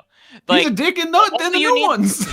yeah, but like, like he's just a dick. Like, the only thing that you need to know from like, you can summarize the important Yeah. parts of his character, Yeah, like for the sure. meaningful parts of his character, in 10 minutes. For sure. I don't think you don't need to like 10 cover the minutes. whole story of all of it. I think there's a couple of beats that you need to could do- address in a more meaningful way than the game does. You 'Cause could the do a game, flashback Athena in just- an episode of a TV show, and it would Sure. be fine. And I think and you're right. I think that'd be totally fine. But I do think you need more than like, hey, who's that big floating head over there in hell? Oh, that's Zeus. Don't worry about that. Which is basically what they do in the game. Yeah. And why is he haunting him on his ship? Yeah, and why is he covering? Again, I feel like, and I get what you're saying, Crusader. I just feel like having played those games and the newer games all the way up to now, it is so I mean, I much have more too. enriching to have the Yeah. full nuance. Yeah. It's that I don't think 10 minutes would cover well enough. But I'm sure I people, don't know. the attention I span now, think they'll you probably be like, oh, that's good overvalue enough. how good the writing was in the ones prior. It's not even not- the writing, right? It's not even that. It's just Yeah. having a base of understanding of who this character is. I think that 10 minutes won't really do. But I guess it depends on how they do what they do, to be fair. I do expect them to have flashbacks that would show some of this. So maybe that's how They're gonna have to. Yeah. So we'll They're gonna see. have to have something. That can be done, to your point, Crusader. It can be. I just don't like, I feel like they're jumping ahead. Feels like way too far into it. And to me, it makes me feel like and then maybe that's the purpose. Maybe they're aiming for like 3 seasons only. I think Right. they're aiming into it where like there was actual like writing besides reiterating that he killed his family and he's killing everyone in the Pantheon. That's the plot of the 6 games. Yeah, That's There's- the plot of these ones. That's the plot of the new Truly, ones. it is the plot of the one too. But like, I think you That's truly right. The only overvaluing. difference is he's sad now instead of angry. I think you're truly overvaluing how much value there is in the Greek saga, beside that you can't just tell in I mean, like. but think about an that in the episode of terms a of show. actually seeing that play out, though, right? Like if you could say that, but imagine not being able to see us fighting Hercules or fighting on top of the Titan, right? Like imagine all those things you miss out on, or fighting the Hydra. Right. Like, these are things Listen, you're missing out and on. I don't- It'd be crazy. and to you see in definitely- a live the new action. ones first before I played the PS3 one, so Yeah. I'm not following you in the Sure. slightest. It's I here's the thing. thought those were great games, perfectly fine storytelling without it. They're okay, but it's like It's like saying that Star Wars, like the original trilogy of Star Wars, is bad because it was started in media res, and you have no explanation. It's like what his throwaway line, like the Clone Wars, is. It was perfect. Like those movies exist perfectly fine without the prequels. Well, they exist right? because But that's how hear they me started out. off. So we don't. But hear me we didn't out. Have off We're like, watching this show. Episode 3 was like this. We started off with episode 4. Yeah, you're not wrong that like we didn't start off with it in that way, but like I think they can do it perfectly fine as if like they're Okay. not going to go into the depth of those, and they can use they I don't don't say need to- throwaway lines, but they don't have to go into any form of real depth. They truly. don't need to. They don't need to like recap the whole bitch. But I think we need more context than the game gives us for sure. Because if we're just watching this show, if I'm sitting down, I'm watching it with my girlfriend or my sister or something, and I'm watching this show, and like episode 6, fucker goes home and pulls the Blades of Chaos out of his basement. I'm gonna have to answer 100 questions about what is that? What are the chains? Why has he got all these scars on his arm? Mm-hmm. And I'm like, it's like, well, hey, there's this whole. There was 4,500 hours of bullshit that happened before this that we skipped because it wasn't interesting. So we could get to the other uninteresting but sad And again, stuff. I think they can explain that decently fine in like 10 minutes. But imagine, sure. but again, you're missing out, right? Like again, Well, like, you need it. You need I don't something. think you're missing out. I think you are, and it's not Truly don't. just you're looking at it only in the purely of the terms of narrative. Like, I'm talking about I about think- it in terms of not just exposition. Think of it in terms of set piece. I'm talking about you're missing out on all these different battles he had. You're missing out on all this different environment that he was involved in. Listen, all the they can different always do a storytelling as far prequel as the show if it world. does well. But Like- that's what I'm saying. Like, think about that though. Think about, because if you're saying that you're erasing all those different adventures that absolutely mattered when you look at them, not just like story wise. I'm talking about you look at it as far No, as set piece erasing it would be design and acting like it things. didn't exist. That's not the same as just not starting the story there. Yeah, but I'm talking about you Like, erasing. that'd be in like terms saying of he you was don't see never it. a Grecian in the first place. Well, if you don't witness Like, it, that's my nah, point. Like, if they don't cover it, Yeah. which I do expect them to do flashbacks, but I'm They'll do saying some you're flashbacks for missing sure. out on all that stuff if they don't Those go back games there ain't and even say, on PlayStation 4 now. Well, PlayStation 4 or 5 now. Huh? Like, are we saying think- that like every What's up, gamer is Sway? missing out? What's up, No, Sway? no one cares. Like those no, two, I don't those think that's two true. individual. I mean, I care because I want those games to be available. But like, yeah, that's the why I say I people don't who think nobody cares. the But again, people who that's started irrelevant, with right? 2018, there's like 7 times the amount of people who have only played those 2 games versus the people who have played them before. So you're They saying sold because significantly 2018 better as a hit more. franchise. So you're saying That's because why they're 2018 starting hit there. more than they don't need to acknowledge. The Correct. past? They don't need to start in the. They don't need to start in Well, Greece. And Start I'm not saying you in- got to start in Greece. I'm just saying we got to get some of it. We got to get some information. We don't need to. Sure, I we don't agree need to with see you, him Dave. riding up on the I think Titans. we're on the same page. but we I just need completely some disagree with Umbra that details. they needed to start in Greece. Yeah. Because they either I'm not started in arguing that Greece need or to they start started in Greece. Norway, and they're That's not starting my in argument. Norway. My argument is that Right. you're missing out on all of that. So that's why I say they're going to have flashbacks that show that.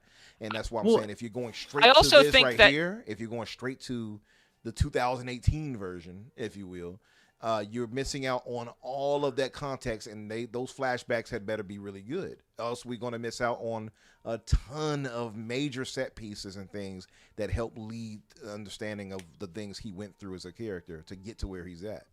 That's my point. Sure. So it's not just like, dialogue here, this is exposition. I'm talking about actual Right. battles. Those battles matter too, that help develop who he is. Going through hell, think- literally I mean, climbing we're- out of it. That stuff matters. We're gonna need to see him probably kill Zeus. I think that's probably like the one that like would matter the most. We don't necessarily need to see like, oh, he fought the Hydra. Like Probably that's cool. him You can kill mention it, but that Ares and doesn't matter. Zeus is like the 2 things that Ares matter. and Yeah. Zeus for sure But will have to be it's the like- next two That's it. highlights. Yeah, it's like, well, maybe Athena. If we're gonna do the he's being haunted by Ghost Athena thing, we might want to see what happened there. Yeah. But Well, that we'll happens see. in the Zeus fight. Yeah, I think it's either it's No, like right that happens before at the end or of 2. I don't know. I don't remember. It's been a minute.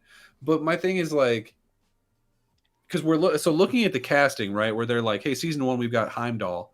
if I'm looking at it and I'm like, what do I think is more important to the story of the first game? Is it the experiences that Kratos has had before, or is it what Heimdall was doing during the events of the first game? I don't That give was a actually fuck one of what my Heimdall biggest was doing. complaints about the I don't want to say reboot franchise, but reboot franchise of God of War, was that like there's so many characters introduced in the second one that just aren't in the first one, and there was like one actually important Norse god in the first one, like. What's his face? Freya, yeah. His two sons, Thor's two sons, don't matter. They don't matter. Not even a little bit. So Maggie like and Modi? that's more of a pace, and like you even talked about how in 2018 there's like the story is told so much slower than in Ragnarok, right? Like there's so much less exposition because it's literally just them taking something. Like, most of it is fighting. There's like 6 characters in the whole thing, and so like that's how you solve that is you go back and forth and you set up some of the Aesir plot lines first and actually introduce those characters more meaningfully. Sure, and that's definitely true. And I'd be interested to see like I am interested to see what they do with some of these characters. But I would definitely say that I don't give a like. Thor, sure. Odin, sure. Sif, maybe. I just keep coming back to Heimdall, and I'm like, what the fuck are we doing with this guy? He doesn't even matter in the game that he's in. Damn. Why is he here? Why do we not have Freya, but we got this fucking guy? I guess they're going to... Who invited you? I would imagine just because of his, in the game, his abilities to see into the future and all that. So they're going to play into that as a antagonist, should I say. If I was at this party, I'd be looking at Heimdall and I'd be like, who do you know here? Who do you know here? Hey, so quickly, because we got to get the show on the roll. Reanimal, just to go to the scores for this. Reanimal has a bunch of scores from different places, be it True Gaming, Mundo Xbox, Day One, which is the newly branded Xbox Era site. And fellas, shout out to Day One. Shout out to John and Jesse and the good brother Sicka. Oh, excuse me, I already said John, so that's Sicka Mechanico. How am I gonna be like just forget everybody's damn name right now? Mid me speaking it, Nick, special Nick. Shout out to them with Day One. Game Informer, GameSpot, Push Square, Comic Book. Thank you, nerds. Yes, Gaming Bible, CG Magazine, and Finger Guns. I'm sure many more have chimed in, but it's an 82 Metacritic and OpenCritic for Reanimal. Excited for that. Also for High on Life 2, which drops tomorrow on Game Pass, is Xbox Era, which is now moving to Day One. Game Liner, Glitch, Game Reactor, Insider Gaming, Saving Content, Digitech Magazine, Nerd Stash, Screen Rant, The Gamer, and CGM have it rated. Some 2 lower scores. The Gamer and CGM has had it as a 6 out of 10. A lot of these are 7s and 8s and 9s. It looks to be the consensus to be about an 8. So High on Life 2 looks like it might be all right. We'll see. Let's move to the state of play because I know we're kind of coming down late on time. So I don't know who all may have watched this. I'm going to have to mute this just in case. I don't want them to get us. Yeah, there's probably some music somewhere in there that they'll get mad about. Yeah. I came away from the state of play. When I saw Umbra Lab, I'm like, oh, okay, I know who this is. I came away from the state of play, man. I thought it was a solid overall. But I do have some thoughts, and I want to float this past people and get thoughts on this because we talked about in the green room, there was this kind of standard that, both communities have set from the Xbox side of things and PlayStation side of things. Whereas, we've seen this game already, and this is multi-plat, so it doesn't really give you positives. And while I came away from giving the show 8.5 out of 10, I can just get mine out of the way now. I do know that, I do believe at least that if this was an Xbox showcase and it was like, these games are also all going to the other platforms, our PlayStation brothers have not been so kind as to be like, the show was this. Now I can't be like, well, they wouldn't do this, so I need to be like this, to be fair. Somebody's got to be the more mature person, right? But I will say, Kina here looks No. magnificent. It does. But I've been tricked by this shit before. That first You didn't like the first one, did you? No, I did and I didn't, because I was like, the first Kena, I was like, this is cool. I like. I was looking at the trailers and I was like, this is cool. It's got a good vibe. I'm interested in it. And then I played it and it was just a bad Souls-like. Like the combat was not good. It did not feel good to play the game. It was cute and I liked it had good designs. I was really interested in that. Yeah. But like actually playing it was not a fun experience. Like it felt in one particular boss fight felt like the game was just not built for that fight. It was like, I don't know why we're doing this. What would you say to this one that you've seen? A lot. It's all the same things, but I'm just like, now it's like, fool me once, shame on me. Fool me twice. So I'm gonna wait. Well, you can't get fooled again. can't get fooled again. So it's like it's not that I think it'll be bad. It's that I'm like, okay, I just take a step back. I know it looks pretty, but sometimes it's not that pretty when you actually get it. So you're gonna hold off a little bit, huh? I'm waiting until somebody who I know personally plays it and can be like, it doesn't play like shit, because the first one did. Yeah, I like the first game. I will say I think this is a step up. It looks to be. I hope so. Yeah, it looks to be. I mean, it should be, right? 6 years or something. True. Yeah, and it looks. I mean, I will say this. I think what I love that what they do in Labs, going by the first in this, is the color palette. They're really good at that. Like, look how nice and shimmery and beautiful these greens and pinks and reds are. Like, it's really nice looking. Shout out to my brother John Wolf, who was like, he thought this made Fable bleed a little bit. Like, he said, Fable bleed. I don't think they're not even the same kind of game. That's what everybody else said. But he was trying. Kenna's like a Souls-like. It's not even like a. I mean, I guess everything's kind of an RPG, but like but not really. Yeah, I think it looks good. We got to see more. It looks to be more evolved in terms of actual story, combat, visuals, all of it to me. That was also one of my complaints with the first one, was that there really weren't any characters. Yeah. Right. It was you and it was the little dudes. And that's true. Kind of it. Yep. So the fact that there are other characters, that does have my attention. But it's just like, yeah, I think I'm going to be waiting for this one. It's not going to be a day one situation. It's definitely going to be like a month, I buy so month, little day one kind now. of thing. Yeah. It's like we'll see what the vibe with it is. This a game that people are still talking about at the end of the year when it comes out? That's what I want to know. I see. I think it depends on the year. Yeah, it does depend on the year. Yeah, we got a crazy good year ahead of us, by the way. Nerds was saying, Nerds agreed. He said, I agree with you, Umbra. That's why I troll. There is a double standard. And there is a double standard, 100%. Soil Tech, what's up, brother? He said, Kina reminds him of Zelda. I can kind of see that. Crusader, what's your thoughts on this? Like, what's your view of how this looks and everything? Oh, it looks great. I'm not buying it day one, but it looks great. Yeah. I don't buy many games day one. Most people should know that by now. Because if I wait even a month, it'll have 4 patches that make it better. Yeah.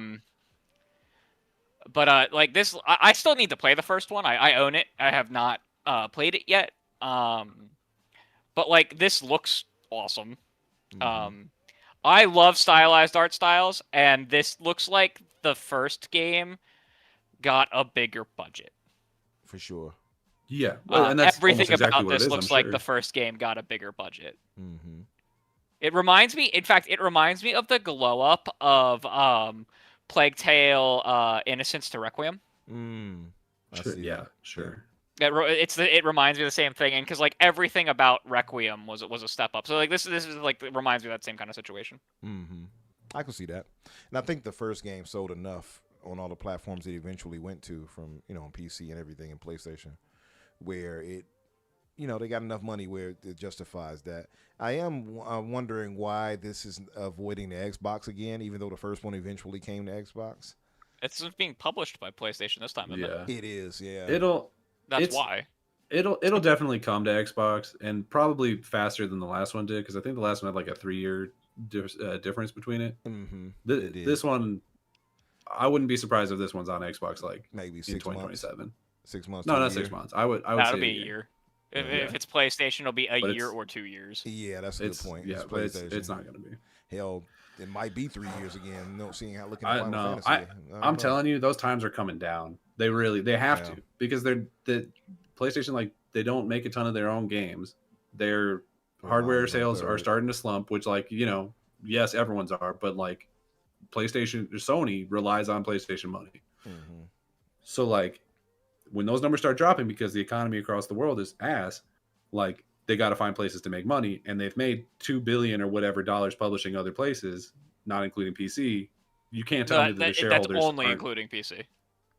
No, they made a lot of money publishing on Xbox, is what I'm saying. Yeah. Like that 2 billion number was including Xbox. Yeah, PC and Xbox. Yeah. Shout out so to it these was two like, brothers here. Shout out Black History Moment right here. Mike and Josh So it's Greer, like- founders of Umbra Lab. there's no shot that their shareholders are going to be like, yeah, you know what? Don't make more money. I know that we can't publish. I know that we can't put out PlayStation 6 when we thought we could, because everything sucks right now. That we have to delay that like at least 1, maybe 2 years.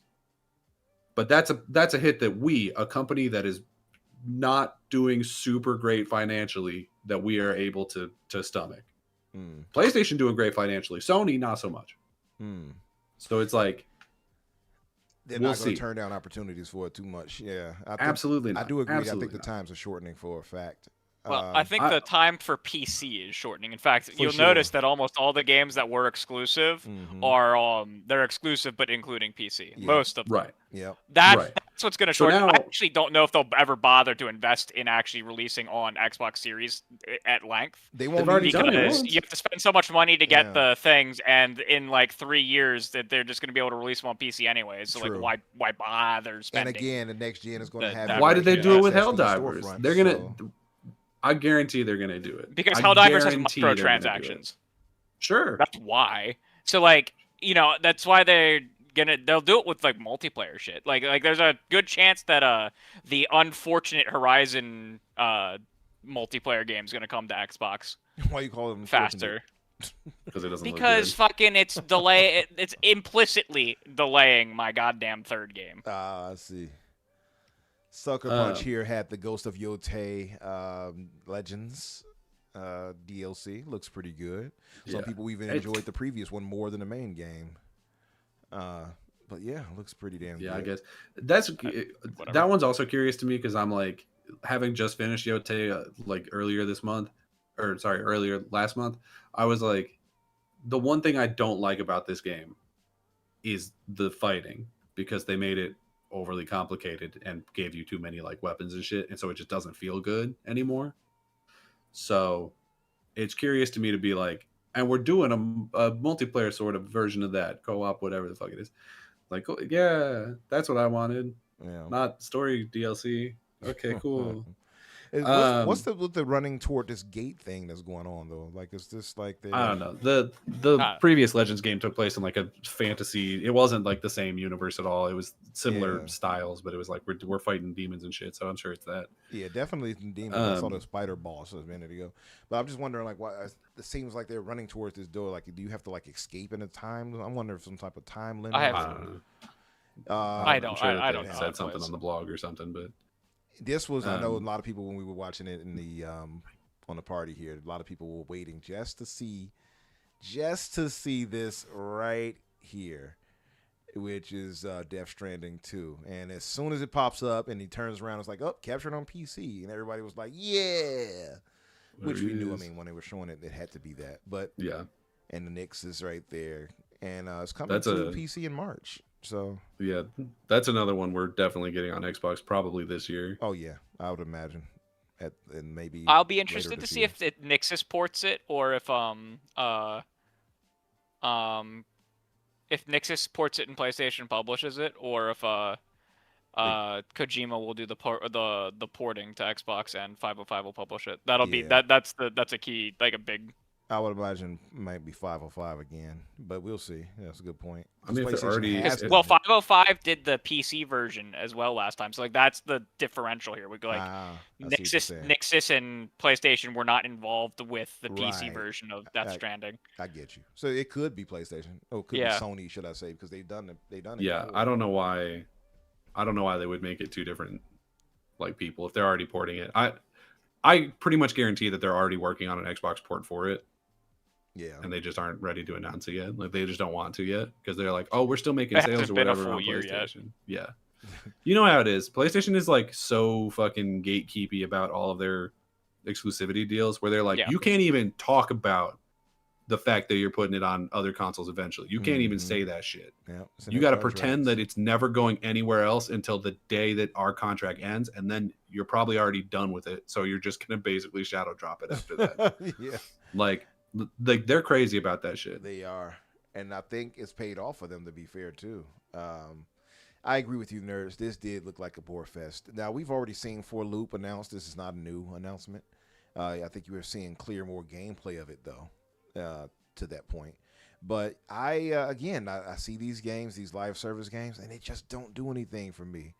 Did you all? Would this look all right to you all? Do you have any excitement for this? So there's a world where I should be excited for this. But like, I don't know. The characters and the loot look so uninteresting. Yeah.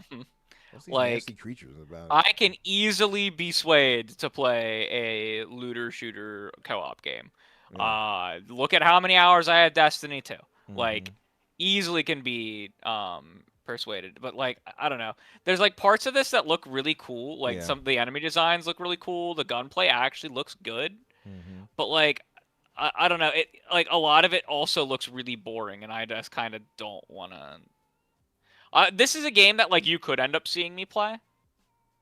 Depending but on your friend I'm circle, gonna basically. I'm gonna need to hear some friends that also want to play it with me, Yeah. and I'm also gonna need to see reviews to see how Mhm. the in-game systems are, because otherwise I'll just pick up Borderlands 4. Yeah, I need to Like- get that still, by the way. But that speaking of that, I think you made a great point because if this was like a looter shooter, I think I would be more like maybe I could do that.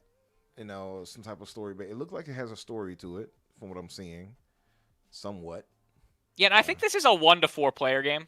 Yeah.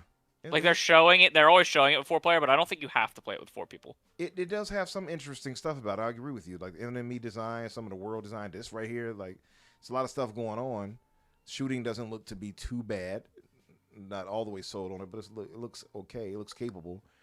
But I feel like, the thought of it just being this kind of always online thing, if that's the case, that's a turn off for me. I just don't care for them.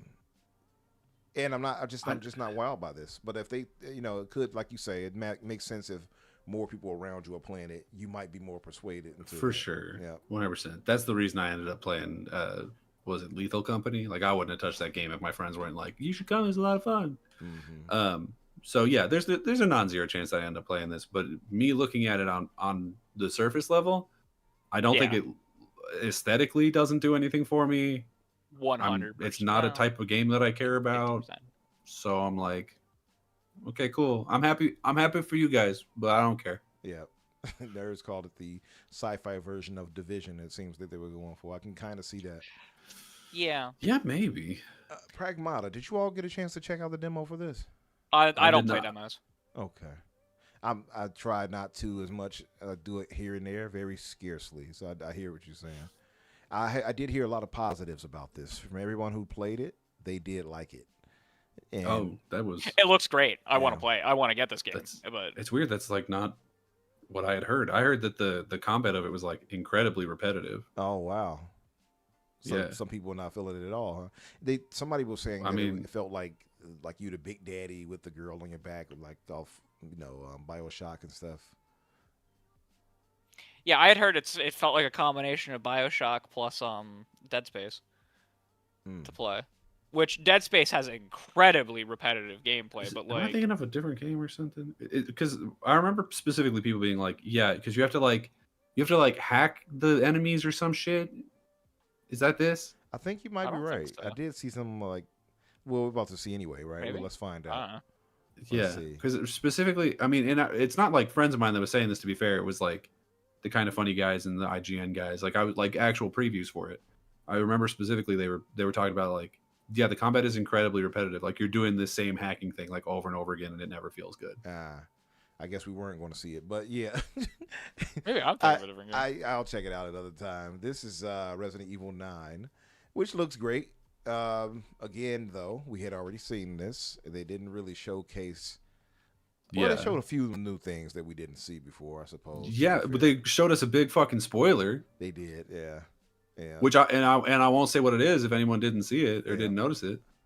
But yeah, no, pretty big fucking. I'm not thrilled that I saw it. If I'm being Is honest. it the thing at the very end? Yeah. I think No, so. it's a thing going on with Leon.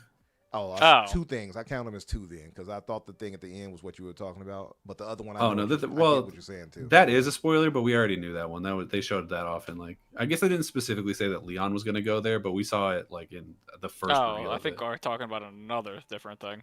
What are you talking about? Character that they showed off. The very end. The girl. Yeah. Yeah. Oh. I thought that's what you were talking about. That's My bad. I thought you were talking about the place. Yeah. No, we knew they were going back. So to we got a person, a place, trailer. and an event all spoiled. The place, All three. the place was not even shown. Was not like they showed the inside of it after showing him on the outside of it in the first trailer. Right. Like, Yeah. I mean, we knew he was. We knew he was. we he knew was that they going were there. going back there. And like, if you're going to Raccoon City, you're not going to not. Yeah, You gotta like, swing by, There's right? There's like two Spoiler. buildings in that in that city where it's like if we're going for the nostalgia pull of going back to Raccoon City, we're not going to go to like an office building across the street. We're going home. You gotta go to the police station. That, and I would say maybe the gun shop are the two most recognizable in those games. But yeah, I get you. Or at least unless you're counting the underground system they were in. But I still gotta play Village. Yeah. They did reveal. I wonder too, like if it's well. Let me stop because I don't want to give too much away. I do wonder though, from what they showed on his hand, if that's gonna prevent him on an aging front or something like that. Because those things have all types of different properties, how they affect people. Because Leon is like 50 something right here in this one. That was the spoiler I was talking about. I knew it. Leon, I knew what it sex was. Kennedy. I won't think go further, but yeah, this wouldn't be the first time for him, mind you. So I believe that there's going to be an event near the end of the third act of this game that I'm not going to be happy about. I don't think they'll go. I doubt they'll go that route. I know what you're probably. I don't thinking. know. He's too popular. He's just simply too popular. And we all thought that about some other guys in some other games, but they all got killed and replaced by ladies too. Yeah. So you got here with the remaster for Legacy of Kain Defiance, which is cool. It wasn't my favorite in the series, but it's cool. They're bringing that for a remaster. It's really cool that they're releasing the demo or the one build of the game that was supposed to be a sequel to it as part of this. Yeah. Like, that's awesome. Mm-hmm. Man, it looks dope. Like they got the photo mode. They got a lot of good quality of life with the third-person camera shift. It's pretty cool. This right here just brings back like classic memories. Even level design is just some interesting to see where we've come, how far we've come in different ways when I see things like this. And I love the Legacy of Soul Reaver, by the way, which I still have not played the remasters, which I heard was kind of but yeah. Yeah, I'm with you on that, nerds. Capcom needs to bring back Lost Planet. Bring it back in a big way. What's up, Assassin, or Ass Man, as they would say? What's up, brother? Ass Man. Yeah, Ass Man. That's what Red would call him. He says, good evening, gentlemen. Good evening. Was not interested in Castlevania, but now I'm interested. Brother, that was one of the highlights for me for the show. I have that wish listed right now. Dude, Konami showing up with 5 video games was kind of fucking wild. Yeah. Like, in general. Mm-hmm. This game, this is an NIS, the game that's on the screen right now is an NIS kind of tactics RPG game. Like, it's like Fire Emblem and those style things. Mm-hmm. This is like one of the first NIS America games in a long time that's coming to Xbox.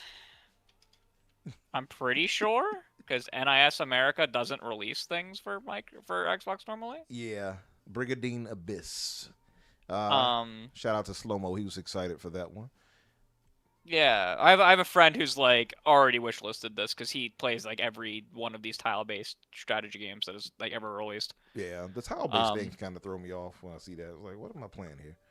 Have you played Final Fantasy Tactics? Because that's like considered one of the best ones. It and I didn't. What is it? Is it Three Houses? Is the I know people love Three Houses, but I can't remember if it's like the best one. I know a lot of people. I hear it all the everyone time loves. about people loving it. So It's debatable. There's some of the older ones that are really good, but no one's played those. And they're like you have to emulate them because they're like not available on things. Yeah, there's like a couple of them that are on the NSO, but yeah, most of them no. I think they actually just ported another one like not this morning, earlier this year. Recently. But yeah, I think if you ask like people what their favorite one is, they're either going to say Three Houses or Awakening. Like it's going to be one of those. Yeah, 100% of the time.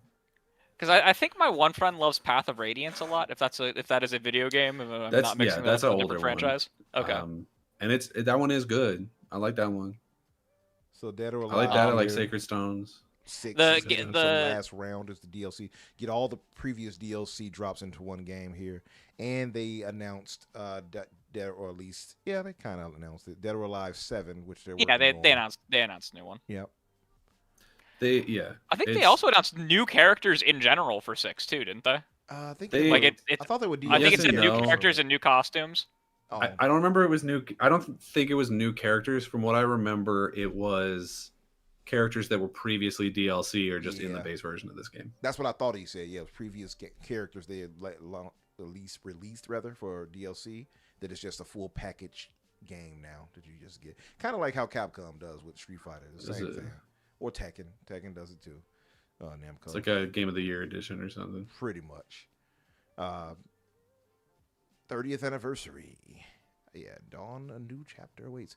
Yeah, I'm going to see how this looks. Dead or Alive 7. I'm excited to see it. But, I mean, Dead or Alive 6 here didn't do anything for me. I'm looking forward to what 7 might look like. Very excited for this, having played through finally the first game in a series, which is very different than this, which is interesting how they taken it, because first game is very different, Control. This one is much more of a Soul style kind of, in a way. Yeah, I'm like actually on drugs.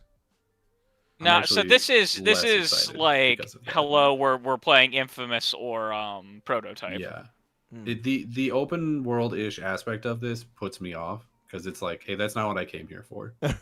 You know what I mean? Yeah. It's like what I want is Control, and what you're giving me is a different game with a Control conversion mod. Control aesthetic or something. And I don't know if I'm gonna enjoy that. I feel like if you're doing an action game and doing Action Boy stuff, it's not gonna have the same atmosphere that I have expected from Remedy games. So it's gonna be tough for me to. I do like. I was a little concerned about that until the very end of this trailer, and then I was instantly like, "Yep, that's Remedy." What, the weird space whale thing? Yeah, absolutely. No, that's not Remedy. That's Kojima. We seen that. Well, so here's the thing. Sam Lake is literally just like Norwegian. Norwegian. Genuinely, they're the same person from different countries. Swoosh. Lol. God is it. The shifting dynamics though, from how you move to the side or the tops of buildings and such, that looks pretty cool. I like that. Seems like they got that mechanic nailed down pretty well, and I do see the Infamous thing. I get what now I see exactly why you said that. Up Infamous Prototype like that. Just like and that's just like not what I came here for. You know what I mean? Mm-hmm. I was on the fence until I saw it, but I really want to play it. Like I really like stuff like that, so like this looks awesome to me. It's not what I was hoping for, but I'm not disappointed either. So like, I get where you're coming from. Oh. I actually thought the gameplay of Control was its weakest part. Yeah, you thought so? I thought it was by far. Controls. I liked Control because it was a great SCP X-Files like. Yeah. Nothing makes sense storyline. It was very out there, right? It's and I really liked the like control the like you ripping the environment out and throwing it at people, but like it got kind of very repetitive very fast. I guess I can kind of. I'm interested to see how this goes because they're saying that like it's like an ARPG with different builds, but then I saw this part where all the bodies are floating and the weird nonsense is happening, and I'm like, all right, this is a Sam Lake game. Yeah. They have a very unique art style for this game and this world. Yeah. That I think might play well to it. I don't know. I'm interested in it. Everything I'm seeing here just looks like, damn, this is out there. I'm interested to see how Alan Wake ties back into it. Yeah. He's gonna come flying through in a mech suit or some shit. Because they're all tied together. Yeah, I want to see how that plays out too. That's a good point. This game is the most over-designed interior space in a video game I have ever seen in my life. Regal. Very regal. Right here. I may get this game to play it in co-op though. This is Crimson Moon, if I'm not mistaken. Yeah, they're saying it's supposed to be like a semi-Souls-like hack and slash game, but you can play it fully in co-op. You know, it kind of reminds me of a little bit. Maybe slightly less pretty. What was that game from Randy Pitchford that came out for the PlayStation 4, I believe? You're thinking the one that came out for PlayStation 5 at the very beginning. Maybe it's 5. Maybe, yeah. It was like Borderlands but swords. Godfall. Godfall. Does this kind of a little bit. A little bit. A little bit. I hope not. That game was ass. That game was ass. Yeah. No, this looks like a lot of the animations are straight out of Dark Souls. It just has a very different color palette. Yeah. In fact, like you can even tell that like one guy is like the skinnier, like the two characters that you play as are even like the two different characters that are usually emblematic of co-op in Dark Souls 2. Yeah. Like this is very. I was excited to see it was a Probably Monsters game though. They're cool people. Nerds, you hit it on the head. What I was thinking when I saw the gaudiness of the gold and everything. He said it looks like the White House after Trump leaves. Yeah, yeah, I agree. By the way, I can see that too now that you say it, Assassin. Gravity. He's saying it looks like Gravity Rush a little bit. The resonant control resonant. I can see that too. Okay. Yep. I can see that. Less floaty though, because you float around on that one. You kind of look more direct on how you want to direct yourself. But I can see what you mean for sure. That's funny. He said a moment of silence for Kingdom Hearts, Devil May Cry, and Bloodborne. They're all on suicide watch today. All right. Why the fuck are Bloodborne people on suicide watch? They should all literally be dead already. Damn. True. We are. Afterlife. Like. So Beast of Reincarnation. I feel like seeing some reactions to like looking at the chat as this was live, it felt like people didn't realize this was also going to come to PlayStation, which is surprising to me. I'm like, you all thought this wasn't going to come over? Yeah, like did you all think that Microsoft scored a exclusive with this? Why would you think that? So yeah, I saw some people this is coming to PlayStation. I saw that. I'm like, why are y'all surprised? This is like a good trailer for the game. Yeah. But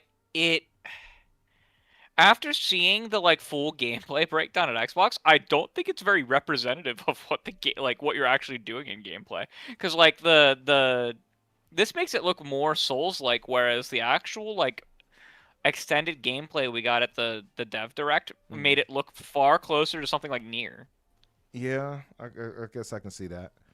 Because it's much faster paced, and like this is very slow. Yeah. Like the way that they're playing is, except for like when she's juggling the dude. Like this is very slow. The which juggle is attacks odd. look pretty badass, to be fair. Yeah. I think they wanted to. Oh, it does. Yeah. I think they probably want to get more of a fast-paced looking, or at least more dynamic action representation on this one. That would be my guess.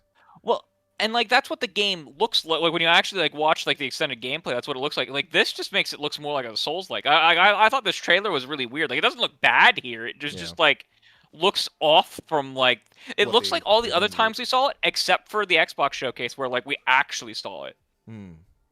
where they did like the extended in-depth stuff. Yeah. So that I think that was new, by the way, in terms of release date. I don't think that was out yet. So they got the release date for that August 6th. It looked like. So Nerd says, didn't the Xbox Dev Direct have the PS logo for the first time for this game? So yeah, nobody should be. Yeah, I think it did, Nerds. Oh, for the first time? No, I mean, They first showed it at the it Direct. wasn't the first time we saw it. No, he was saying, didn't they show the PlayStation logo for it though? Like saying, yeah, it was absolutely at the Xbox event. It was at like all the events it's been at. Exactly, but people were like, kind of like, oh, Beast of this is coming to place. I'm like, maybe you all weren't paying attention or something. I don't know. So Assassin is excited for the Marvel Token fighting game. Are y'all excited for that? It's a fighting game. I'm not. I don't know. No, but they do have like all of my favorite Marvel characters, so that's cool. Yeah. I don't know if we knew that Magic was in it already, but I love Magic. She's great. Yeah, we knew that. And Storm's in there. Oh no, we didn't That's know Magic. Cool. That's true. We didn't know Magic. They turned the Danger Room into a lady. I don't know how I feel about that. That's in the comics the most too, Japanese. though, I believe. The Danger Couldn't was tell you. a character in the comics, so that is Couldn't tell you. Yeah. Don't know how I feel about it. This but I little don't side think it's scroller positive. from the Shovel Knight people looks great. Yeah. You know the Hollower? I hope Yeah. so. It's in my fantasy critic team, and I just got screwed because Kiwami 3 got like a 75. So. Oh wow. So this right here had already been known about, Mina the Howler. At least that's known been about that for shown a long a billion times. Yeah. Looks interesting. It's though. the next game from the Shovel Knight people that they need to be successful because they blew all their money. Oh wow. This is DLC here. Never. Please buy Rat Game. Is it DLC or is it a prequel? This is a DLC. Which one? Prologue. Oh, okay. Yeah. I thought it was a separate game that was a. Yeah. The first, the regular. Oh, okay. It's just Never whatever. This is the prologue. When I looked it up, it said prologue is DLC. Blah blah blah. That's what it Yeah, showed. I didn't realize. I thought it was just like a standalone prequel. Yeah. It has a very cool and unique art style, right? It's on my list. Very a lot of things on my list. It's 300 games on my list. This gives me that bit of that Planet of Lana feel a little bit. Does it give anybody else that feeling? It gives me in the side scroller feeling. There's lots of them that are. There's the Inside. Is it Inside Out? Inside. I don't know. There's another. Maybe Inside Out. I think is a movie. It is. It might also be a video game, but it's definitely a movie. I believe the game I'm thinking of is just called Inside. Yeah. And Upside Down is a song. Inside Out. Boy, you're turning me upside down, round and round, upside down. You're turning me. Anywho, okay. Nerd says this by the same dev that did Grizz. I kind of thought that, Nerds. I'm glad you highlighted that because I thought that when I looked at it, it looked like I'm like this reminds me of Grizz a little bit. I said that to myself earlier, and I never did look into it. This is Yako Shinobi Ops. Y'all had any excitement for this? The same people that tied to Tenshu somehow. I heard them mentioning. No, I was like, oh, this sounds interesting, and then I saw the gameplay, and I was like, oh, I'm out. And for that reason, Sharks, I'm out. As soon as I saw those vision cones, I was like, no, I'm okay. Yeah, I signed Barbara, Daniel J. McBarbara. That's right. I have some friends who will be down. Very down for this. It looks interesting. I'm not sold on it yet. It does. It looks kind of outdated. Is the best way I can put it. I don't know how else to put it. It looks. That's a bad outdated. way to. A game should never be discussed as outdated. Yeah, like the gameplay design of it. It looks like it's old. Yeah, that like. You know what I mean? That's fine, but the outdated is a bad term. Outdated. Older design is fine, but outdated implies that it like. I'm talking about it's a outdated perspective, in terms like, of gameplay mechanics is what I mean. It like looks outdated in terms of modern. It's out of style. I think out of style is a better way to say it. Outdated implies that there is a better way to do it, which they're in like a lot of things. There's not necessarily if you're going for a certain like style of game. We gotta bring back. Depends like on that's what like they're going saying for. all turn-based games are out of date because like live action or like full action games exist. It's not the case. But that's two different. That's what peeves is when people say that something is outdated. Yeah, but that's two in different gaming. arguments. If you say it's outdated in terms of mechanics in RPGs, that's what I'm saying. This is outdated. It looks outdated in terms of the style of game it is, which is a stealth style game. Not that it's out of style. This right here had got a lot of unique names. Apparently, the writer for this in South Korea is the scene as the South Korea Tolkien. So this is very much in a Lord of the Rings kind of style. This world, and you're playing as a, I'm going to keep it PG. Called? Playing as a chicken here. Y'all got any unique names for this? Big Rooster. What's this game called? They don't have an official name yet. Wait, hold on. I wrote it down. Project Windless. something. Project, what is it? Wind something. Windless. Windless. Because he's a chicken, he can't fly, so he cannot take to the wind.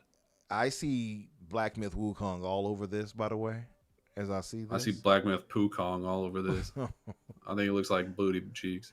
This doesn't do it for you? Nah, it looks like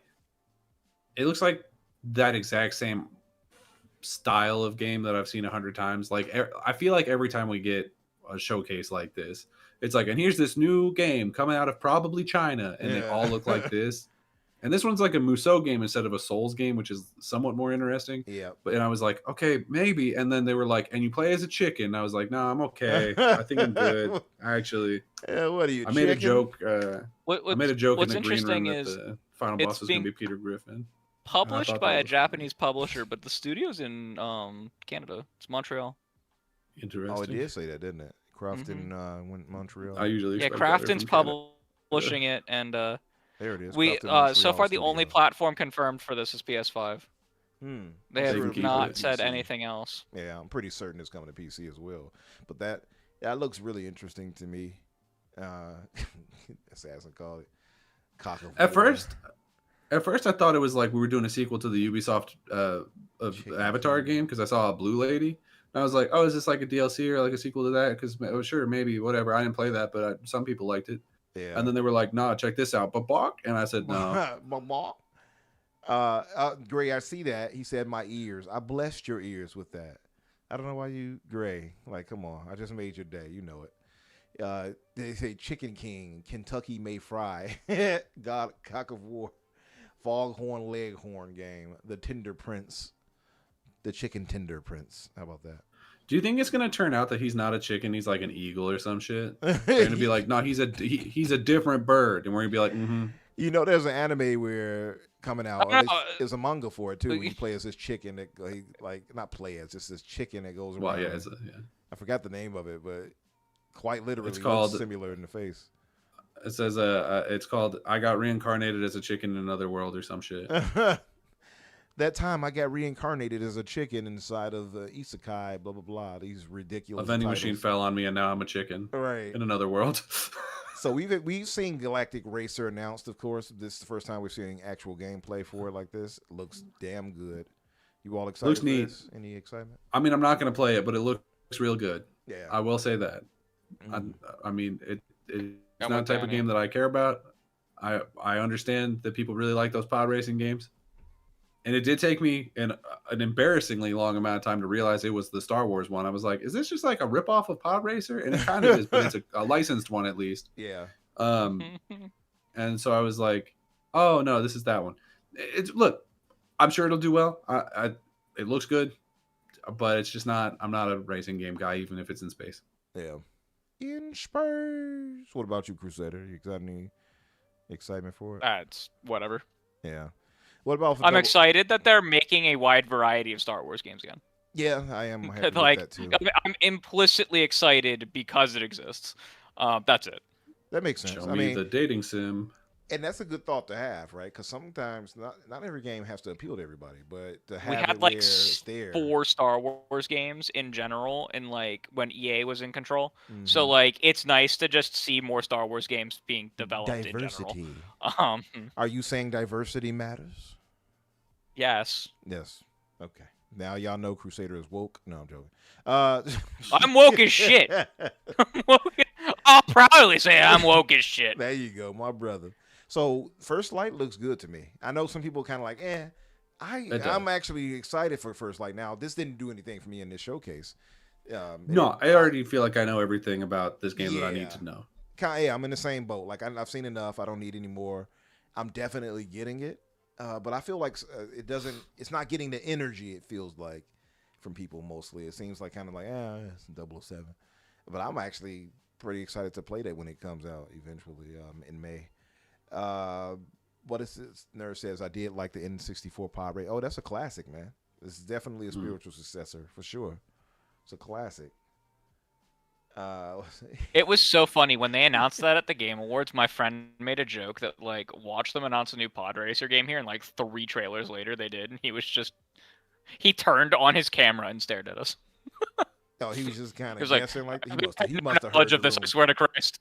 He didn't hit a rumor or anything like that. He just came right out with that. No. He like I'm the person who feeds our friend group all I see. the online I see. talk. So like he was like I had no idea. I swear to God. Hey, that's something. And the Gray said his ears are bleeding. Gray, listen, go to a doctor, get checked up. Your equilibrium is off. I get it. You're in Jumanji land. It happens over there. It's not Jumanji land. land. Singing. Yeah. It's easy. In my opinion, we're entering the best part of the show. By the way.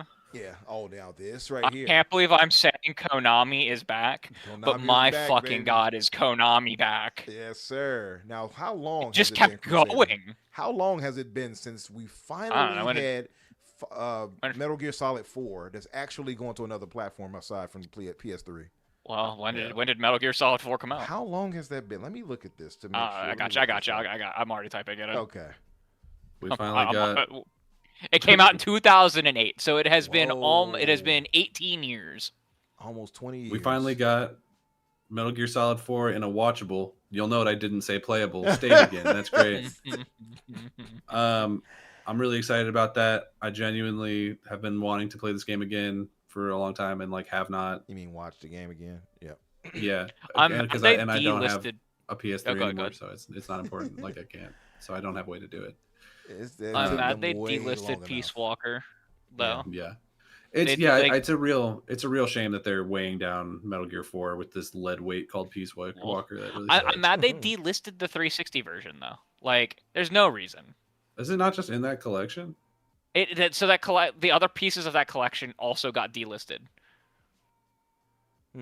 Like the 360 version. I don't like it when companies delist the old versions of games when they release new versions of games, because oftentimes the new versions, like of some of like these remaster collections, can be worse than the versions that were already on the store. But also, like, it makes me so mad. Like Yakuza 3 is a great example of that.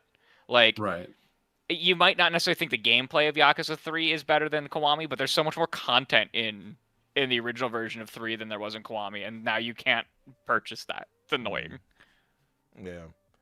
Stop it. If you don't want them to take the sales, bundle in the original versions too. It's a digital game. Just bundle them in. Yeah. Assassin was saying they should have added Revengeance. I guess Revengeance comes way. They should have, later, yeah. though. But I guess I get it. That'll probably be Collection 3, I would imagine. It's weird that there's only 2 games in this collection. The first one had 3 games, plus like 2 smaller. There was that little thing that they were like, "Hey, plus bonus Ghost Babble, whatever." I don't know what that is, but I did see that off to the side. By the way, this is obviously is coming to other platforms. It's coming to Xbox. Yeah, it is. I've heard it's been announced to come out for Switch as well. So Switch 2. Switch 1 and 2. Yeah. Yeah, I don't see any reason why I shouldn't be able to go there. Those games are old enough that they should run perfectly fine on Switch. I just saw it. Let me go back a little bit. There it is. Ghost Babble.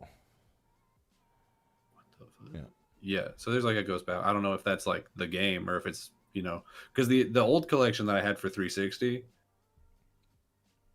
there was like 2 games in there where it was just you just watch the cutscenes. It was like, I don't remember which ones it was, but there were two of them where you just could watch the cutscenes, which they did again in that Kingdom Hearts one. And I was like, why are we doing this? But yeah, so that might be what that Ghost Babble thing is, but at least there's something related to it in there. But yeah, I'm excited for this. I think, it's been way too long since 4's been playable anywhere, so that's pretty cool. Yeah. And I don't know. I know exactly one person who like really loves Peace Walker, and so I hope Greg Miller is happy.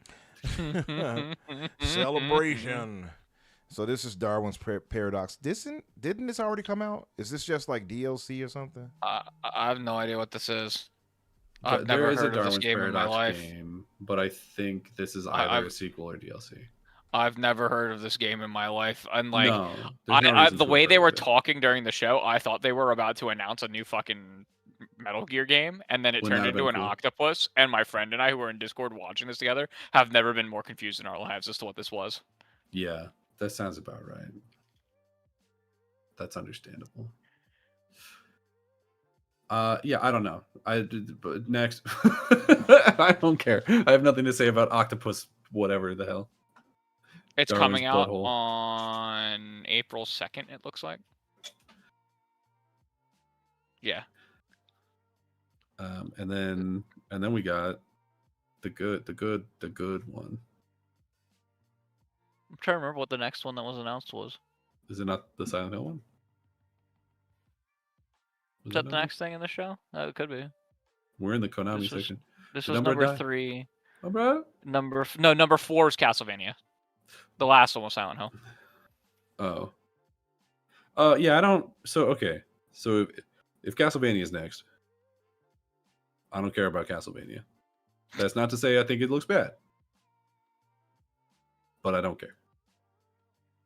That's where I'm at with it.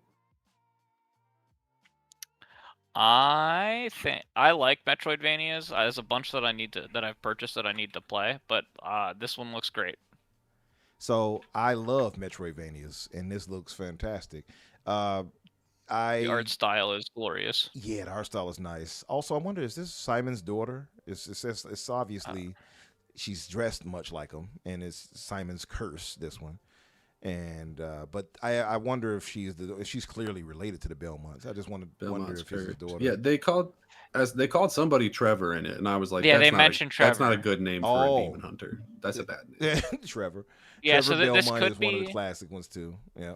this could be Trevor and Sypha's daughter, Okay. I'm which I'm would excited for make this. sense because it would tie into the The of the anime. 2 animated shows Yeah. that they did. Yeah. It would tie into the one that everyone loved. Yep, that's true. Yeah. It does have that Oh. kind of anime-esque little art style too. I think you might be right. By I the way, think my brother visually here, Sutomo here, he got the little cool little patch on the chin right there. I see you, brother. Look at him. He's like, yes, this is the 40th anniversary of Castlevania. He cool right here. I see you, brother. But I'm excited for this. I have this wish listed already. Definitely cannot wait to play that. Listen, Castlevania is one of the grandfathers of the style of Metroidvania as it is, right? That Metroid set the standard. So I'm hoping this, it further goes that direction. Looks really good. I do wonder if she moves a bit stiffer than I would like, but I have to play it to get the feel. And I'm liking what I see so far. So, yeah. And if you all have not played, I'll throw this out there just to throw it out there. When we come out talk about Metroidvanias, if you all haven't played Prince of Persia: Lost Prince, please do. On the list. It is one of the greatest Metroidvanias of all time. Quite simply. It and what is the other one that came out right around the same time? It was a little bit before something Zhao. You say Chow. It was an EA original game. Lost Crown. I'm sorry, I said Lost Prince.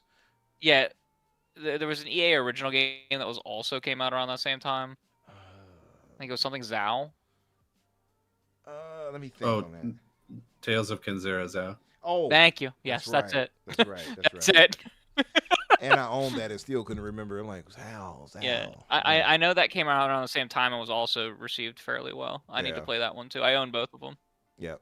This is If a game's on sale for $10, I purchase it. yeah. I'll get to it eventually. This right here, by the way, is hilarious. We made fun of this, but we said this is Everborn Saga in the Silent Hill game because he looks dead on like Everborn Saga. I'm actually gonna minimize the stream for a second because the IV shooting out of the man's chest makes me sick. Oh, That's gross. he's, That I is don't gross. do well with needles. Let me skip I'm ahead sure a that little his like Silent Hill thing must be like you know how I don't know if this is spoilers. The one guy like killed his wife, and the other one's like an escaped prisoner. Like his thing is clearly that he's some kind of like probably doomed patient or something, and so everything's going to be about like medical malpractice. Yeah, I'm not. I'm like probably not going to be able to physically play this one. I will say this is the only new game from the show that I'm excited for. Huh. Really? Yeah. Crazy. Danny has a very everything else. A very distinguished. Everything palette. else is either. Yeah. I'm just a lot more picky, and also an asshole. There's plenty of other games in it. There's plenty of other games in it that I'm like, that looks fine. That looks good. I might play that. This is the only one where I'm like, yeah, I'm definitely going to play that. But I'm probably not going to play it till it comes to Xbox because I'm not about to just the exclusivity era is come to an end. Yeah. And I'm done pretending that that's not the case. It is definitely coming to an end, and this showcase was a lot of games going multi-plat. There were apparently 9 or 10 newer games shown here, so we got to give them credit for that. I think it was a good show. This was a really good show. Didn't come away with a ton of like new things that I was personally excited for. Mm-hmm. Like I'm excited for 007, but I already knew that. Yeah. Resident Evil I was excited for, but I already knew that. That's what I was saying. Like, and exactly. there's a lot of stuff like that where I'm like, cool, great, no problem. Yep. I forgot about this Konami game.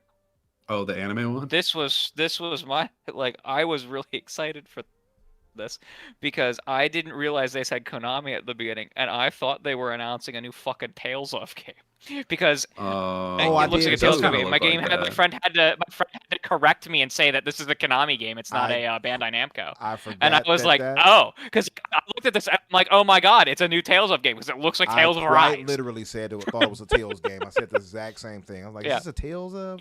And it was like Rev and then we thought whatever. I'm like, okay. Then we thought that they were making a clone of Genshin, but no, this is a single-player, party-based action RPG game. It looks like they're making a Tales of, into the style of Tales of, which is great. I loved Tales of Arise. Yeah, I'll 100% play this. Yeah, it looks pretty interesting. I would play this. I don't. It looks good. There's a ton of like huge JRPGs that I have completely missed. Like I've only played, the first one that I was going to say is not huge, but I've only played like one of the Wild Arms series. I haven't played any of the Tales games. I haven't played any of the Trails games, which those are different, even though they sound the same the way I said it. They're totally different public. I got the newest one. I think Trails is NIS. Yeah. It's like, there's so many of these like long, I've only played like 2 Suikoden's. There's tons of these JRPGs that I just like have not touched. Mm-hmm. So it's like, I don't know. It's honestly like become a sort of thing that's like a little impenetrable to me because every so often I'll be flipping through the store and it'll be like, here's this collection of like 5 to 10 JRPGs that you've never heard of before, but are apparently cult classics. And I'm like, should I have played some of these? Should I have heard some of these? I'm trying to get back through a lot of them, man. I'm there with you. I do appreciate that like the Tales of games, you can just play like any one of them. Yeah, like because they're all. If it's a sequel, it'll be like Tales of Arise 2, right? Like you'll know that one is a direct sequel to another. It's just like Final Fantasy or Persona. They're all in their own separate. Okay. The Tales of games, they share a lot of themes between them. Right. But they don't just like Final Fantasy. Final Fantasy shares a lot of themes. Has like the crystals, chocobos, Moogles. The various summons and things like that are all kind of shared semi-mythos where like it's not like the actual same mythology in all of them, but it's like the same kind of things show up. Yeah, like it's the icons in one of them versus they're just summons in Final Fantasy VII. And, like they're literally like not important to the story. But like it's the same kind of concept in the Tales of games. It's even looser though, because in Tales of it's like rebelling against like societal oppression is like the Tales of thing. Just to throw it out there. Like this is crazy. Darwin paradox. Like from Konami, who would have guessed? Yep. Silent Hill, Townfall, Metal Gear Solid. I'm glad they're doing games again. Yeah, Master Collection, should I say? Not only are they doing games, Belmont's Curse. Look good. Would you say Konami is back, baby? I don't think Konami itself is back as an internal like developer. They're back because they're outsourcing their games to like all kinds of people, and they're doing their Right. due diligence to make sure that they're picking some pretty good people to For do it with. sure. Like, We're keep- gonna keep get going. Yep. you say that, and you are right, but we're gonna get a lot of Konami shit in the next little while. Like I And know there's for a probably going to be fact- some that aren't good. Oh yeah, I mean that Silent Hill one. Like we've heard rumors of like a ton of different groups of people who have had that pimped out to them, and I can't imagine that they're all going to end up being good. I'm frankly believe- surprised that F turned out as good as it was. I didn't think it'd be bad, but I'm less surprised about F. I'm more surprised that the Silent Hill 2 remake was good because Bloober Team doesn't have the greatest track. I would say the same. no, they're not a great But studio. then it was like, good. you just gotta color within the lines. Yeah. You know what I mean? It's a Mhm. remake. Yep. Well, it It's was like a good, and Snyder then film. they Just color Bloober within Team. the lines of Watchmen. Yep.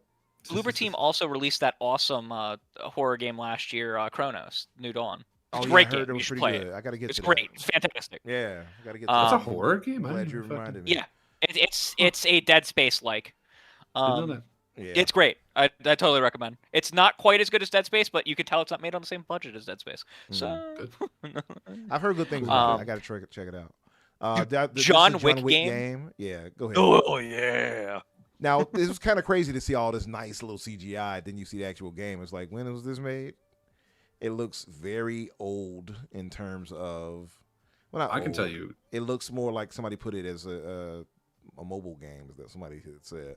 What's your thoughts on this? I don't know. I don't know if I would go that far. I agree with you. The I was watching the trailer and I was like, "Oh man, cool! A John Wick game. A lot of people are going to be really down for that." And I like the John Wick movies well enough, so I'm like, "Cool, yeah, maybe I'll play that." Where they lost me is right at the end. Right at the end, where they pop up that Saber logo, You don't like and I'm Saber? like, "Oh, Why? okay." Saber's because been they doing a haven't lot made, of great stuff right now. I like Saber. Like Interactive. what? What have Like they made? Space Like Marine what? 2. Yeah. What do you Saber mean, like, Interactive Space is Marine good. 2. And Space Marine 2 Painkiller. is the slowest, chunkiest shooter of all time. You think John Wick should run like that? Well, no. Oh, but I think that we're they talking have about in 8 terms of internal game studios. developers. Like I think that they've been doing some fire stuff lately. I Painkiller love 'em. was Na- great. Too. Name Yeah. 2 other really good games that they've done. All right, give me a Saber minute. Interactive. I got to think on it. I mean, well, I'd have to think Because on it if you think named anybody. They were, yeah, because they're a studio that's like, they do this all the fucking time. We had Is they'll be World like, War we're making a Z. game and it's gonna be great, and then you get it and it's fucking not. Well, World War Z was pretty good, wasn't it? Evil Dead. World War Z video was game. okay. Yeah. Evil Dead video game was pretty good. I know they closed that I down, don't- I think. It couldn't have been that good. Now going further back, That Toxic Commando game looks like butthole. Like that looks good. What? no, it don't. No, it That don't. Toxic Commando You- game looks good. You don't think that looks good? I bet you play it for one day. I bet you if it's play a it full for story in one it, I'll play it session. all the way through if it's a full story. I gotta say, by the way, Marathon here looks way better here. Way better than Yes. it originally did. What you guys? I know now.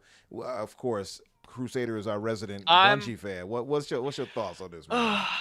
A Bungie fan is a stretch. Addicted to their previous games. Bungie is a, victim. Bungie victim is a better way to describe it. Though I'm tell you what, I will go back to Destiny if like they return to form with Destiny. It's happened before, it'll happen again. But this showing of it, and I've seen a lot of stuff that like I shouldn't have seen behind the scenes from people who were breaking NDAs that I know, but this looks fun, and I'm not going to buy it outright unless a couple of my this is a game again. It's another game that if a bunch of my friends start playing it, I'm gonna hop on and I'm gonna purchase Daddy, it. And what I'm do they gonna call that play when you're it. dependent like on other people? What's the name of that? It's a name, codependence. So here's the Codependence is thing. I definitely in don't. there. If I'm gonna be the only person playing this, I don't want to play this. I hear you, but Heard so me you have a time. very Because this is a game codependent- that I want to go in with a squad, and I want to play it with a squad. I'm I not get you. dependent on other. I Like, get you. like, No, and yeah, I'm that- just pointing out that's you the have same a thing very with most looter games. Codependent view when it comes to multiplayer With- games like this. I know. Yeah. I mean, with multiplayer games, you kind of do have to have that to some extent, though, because Yeah. like even if I I had can liked pick up High a- Guard, which I didn't, Yeah. But I wouldn't stick with that long term if I didn't have Yeah. like a group of friends to play with. I'm not Um, squatting up with randos in that game for the rest of Like- time. That's not happening. I'll hop in and play Halo by myself because Yeah. I'm very good at Halo and I very much like Halo. Yeah. This is a game that like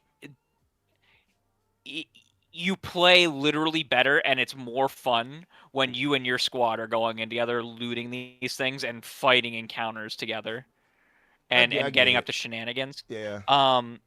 A lot of loot-driven games are like that. Like Borderlands, it is so much more fun to play Borderlands with a group of people than it is by yourself. Or Oh random. yeah. So, Oh, especially like yeah. the first one. The Borderlands one is like unplayable by yourself at this point. Yeah. It's been so long since So I played like, it, yeah. if my friends say if a couple of my friends are like, all right, we're gonna get Marathon, I will hop in and get Marathon too. Like it's to the point where I'm like, okay, this looks good enough to that like yeah, it's not gonna take much to convince me to play this. It's gonna take, hey, we're playing, you gonna hop on? Like that's it. Saros is looking pretty good. I said he got a G unit chain on because that's what it looks like. I wish Saros wasn't a roguelike. Yeah, it looks good though, man. I still have to play Returnal, by the way. I got it on PC. I haven't played it yet. I didn't. Didn't like it? I kind of hated Returnal actually. Yeah. It was really annoying. I refuse to play it because of how brutal of a roguelike, because it's an actual roguelike and not a roguelite. Yeah. Because like there's no there's like no cross run progression. This one has that, funny enough. Obviously showed off all of the cross run progression in this Yeah. demo right here. Yeah. Yeah, they So said, that "Don't worry, people will. They're We like, learned "Here, our look, we give you lesson." what you want now. Yeah, yeah. Yeah. we're not gonna ruin your life the way Returnal did." Yeah. Yeah, because that was awful. Because those runs, some of those runs got like long, and then it's like, oh, cool, I got nothing for this. Great. Yeah. He's like, oh, cool. I got nothing and I'll like it. Yeah, Great, I'm cool, not. I'll go fuck myself. Great. I really wish that this Yeah. was just a third-person shooter linear story game, because like the gunplay looks so cool, the enemies look so cool, Yeah. but I just don't want to deal with the roguelike nonsense in this because it has challenge to it. I would rather just be challenged with the gameplay, because like shooters are a type of game that like you can throw the hardest nonsense at me and I'll have fun with it. I don't do the same thing with hack and slash. Like Souls-likes aren't my thing. But you throw like Halo Lasso at me and I will go through it and I will crush my like That's where I'm all coming of the at joints with it. in my The hand same way I doing feel it. about it. Yeah. The same way I felt like when I saw when we were talking about damn, I forgot the name of it that fast. What's wrong with me? We were just talking about the shooter. What was the name of that game by Bungie coming out, guys? My mind is Marathon. Marathon. Thank you. I couldn't. I was would like, not connect. I'm gonna need like one or two nouns. I don't know where we're going. The name, I swear. My brain just stopped. Like, no, what's the name? I don't know. But that's the thing I was saying. Much like you, if it's Halo, I can jump right in it. I don't care who's in it with me. Yeah. But with Marathon, I do get your point there when it comes to that. What's up, KC? So yeah, I do get that when it comes to that for sure. I could ultimately be convinced to play any shooter game at like any time. It's just how much you got to convince me. Like I can be convinced to try Returnal. It's literally going to come down to the price. Yeah. Like fuck, I played the goddamn game. Have you heard of the game 13? Yeah. Yeah. A lot of people. It's a hate it. cult classic game with an awful remake. Yeah, a lot of people hated Yeah, it. like someone was like, I've heard there's this really bad FPS called 13, and I was like, oh, and so I bought it and played it that afternoon because someone told me there was a bad FPS game, and I'm like, it's an FPS game, I'll play it. You like that's a that's a bad game. It's genuinely a bad game. And then I convinced one of my friends accidentally to play it after that, and he was like, why did you tell me to play this bad game? And I'm like, it's so I didn't have to go through it alone. You said I could be convinced. That wasn't getting convinced. A man told you it existed, and you sought it out. That's not convinced. Truly. I am when it comes to shooter games. If they're multiplayer, it's a little harder because like I'm gonna probably want to play with someone. Single player like shooter games, if you tell like at some point I'm gonna play Homefront. Oh, I played one of those. They're the one I played not great. I think it was the Resolution. No, they're all bad. They're all real okay, bad. Good. But like, those are the type of games that like you can give me like the greatest one in the world or the worst one in the world, and I'll just play it. It's my like, you know how they're like, if it's got a ball, like a lot of people will play it, like the sports games like FIFA or Madden or whatever. Yeah. Sure, yeah. That they like I'm like that with FPS. You just throw an FPS or a third-person shooter at me, like, yeah, all right, let's try this thing out. So this is some of the DLC characters being added to Marvel Tokon. Is this game out? I didn't think this game was out yet. I don't it's think not it yet. is. Which was odd. That's part of the reason I mentioned Also, that. They show DLC characters for a game that's not out yet. It's like, shouldn't they just be part of the roster then? Is Danger an actual Yeah, it's a real character in them comics. Okay. Yeah. Because my friend was convinced that she was not. Or no, I'm sorry. There's one that like I when she pops up, I'm not sure if like she's real or not. Is it Magic? Because I love Magic. It might have been. I'm not With sure. the sword. They might have just been naming her voice actor though, and on the name that I typed in, I couldn't find online as a Marvel character. Maybe yeah. Danger it might have just been the voice actor. Literally the Danger Room, but put into a physical form. I forgot how it happens. Please don't ask. Look at the Howard the Duck thing there. You see it?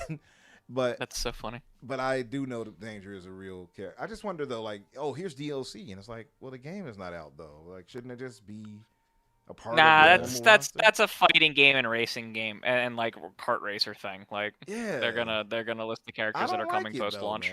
I don't like that. Because I feel like, I mean, I know times have changed, but it's like we used to be like, here's everything here. Now it's like you're gonna get things piecemeal. It's weird to experience that with games like this for me.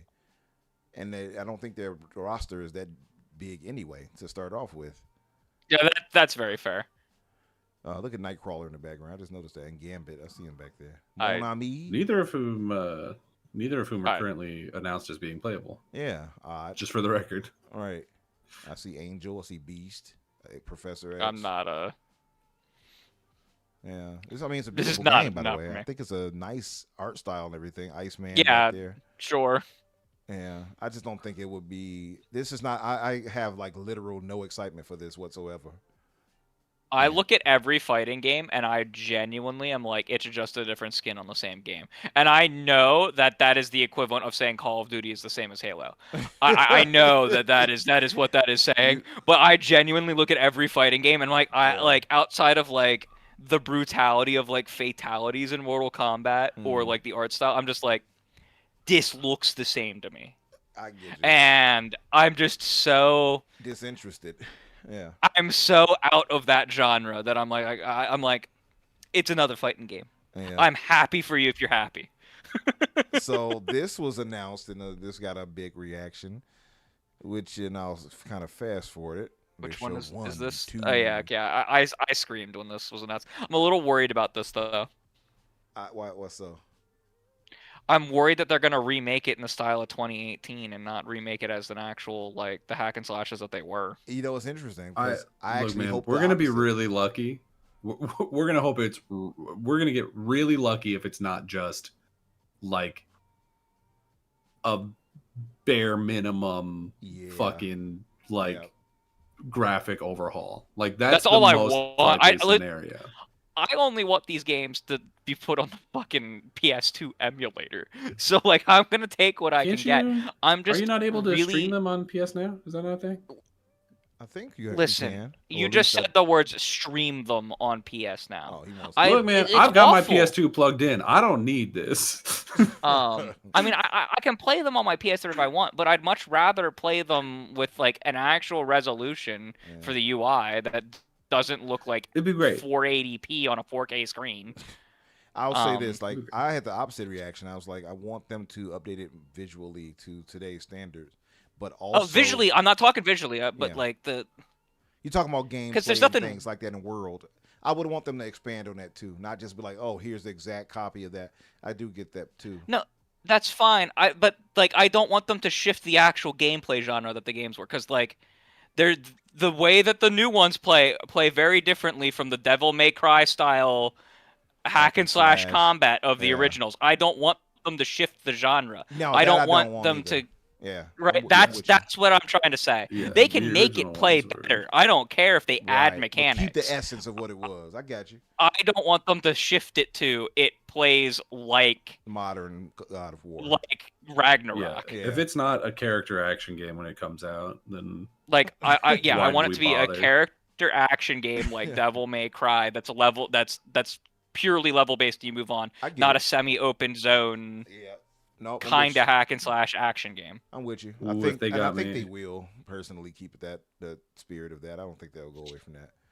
Sony and Santa Monica, they're great. They know what they're doing. Now this was interesting because I thought it was going to be a Metroidvania. It seems to be just a straightforward, I don't want to say hack and slash, but a straightforward kind of, beat 'em up. Not beat 'em up. What's the word I want to use here? Beat 'em up's the right word. Is that fair for it? Beat 'em up. Yeah, though I thought they had talked about like exploration and stuff like It doesn't look that, like it. so I'm not 100% sure. It looked Well, so they kinda- when they were talking about it, they were talking about exploration stuff like Yeah. that, but like they don't show a map or anything in this at all for me to tell, and I haven't seen any. Like I don't know anyone who's played it yet. Yeah, and that was another surprise that it was shadow dropped today. So that's really interesting. That was really cool. Yeah. It's $30.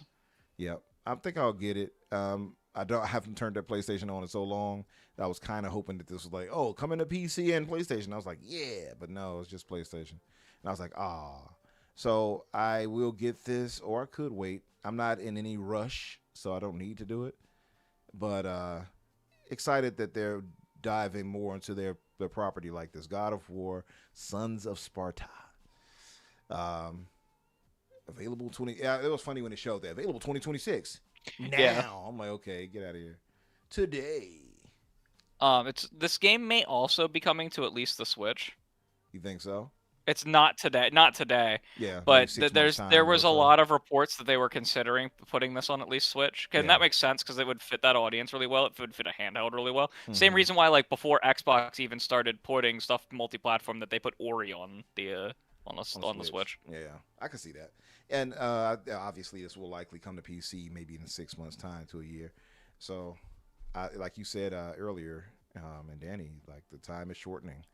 And so, let me ask you guys. This is the end of the show. What would you say you would rate this overall if you had to give it a 9 out of or 1 out of 10 or a letter grade, A through D?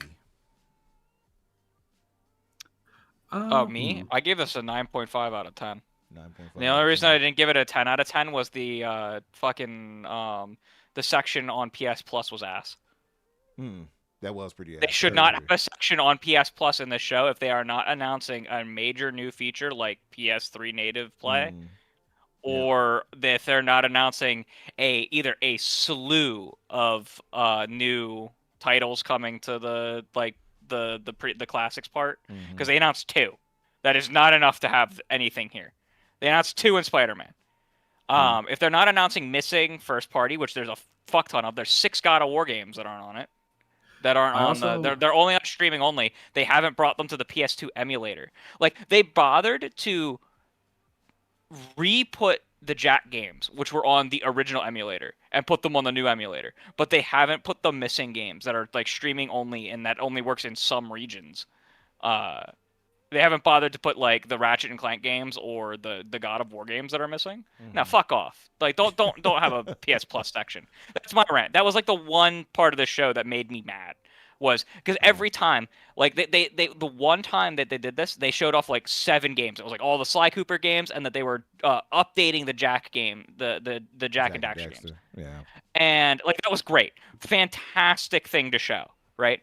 All of the other times I've ever included PS Plus in one of these shows, it's been ass. Yeah.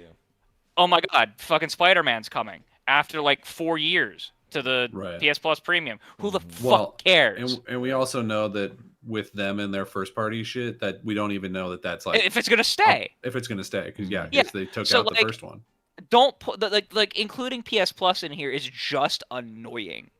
And that like I actually would have considered this to be like what I would consider like other shows may be better than it based on the exact content for me, but other than that, it would have been like the perfect show with variety, things that I cared about, like all that kind of stuff. And I'd have to compare it to other ones that fall in the same tier as it. But I would have considered it to be like what I would consider like the perfect layout of a show. Otherwise, Okay. What about you, Danny? And your score was what again, Crusader? 9.5 out of 10. 9.5 out of 10. High score. What about you, Danny?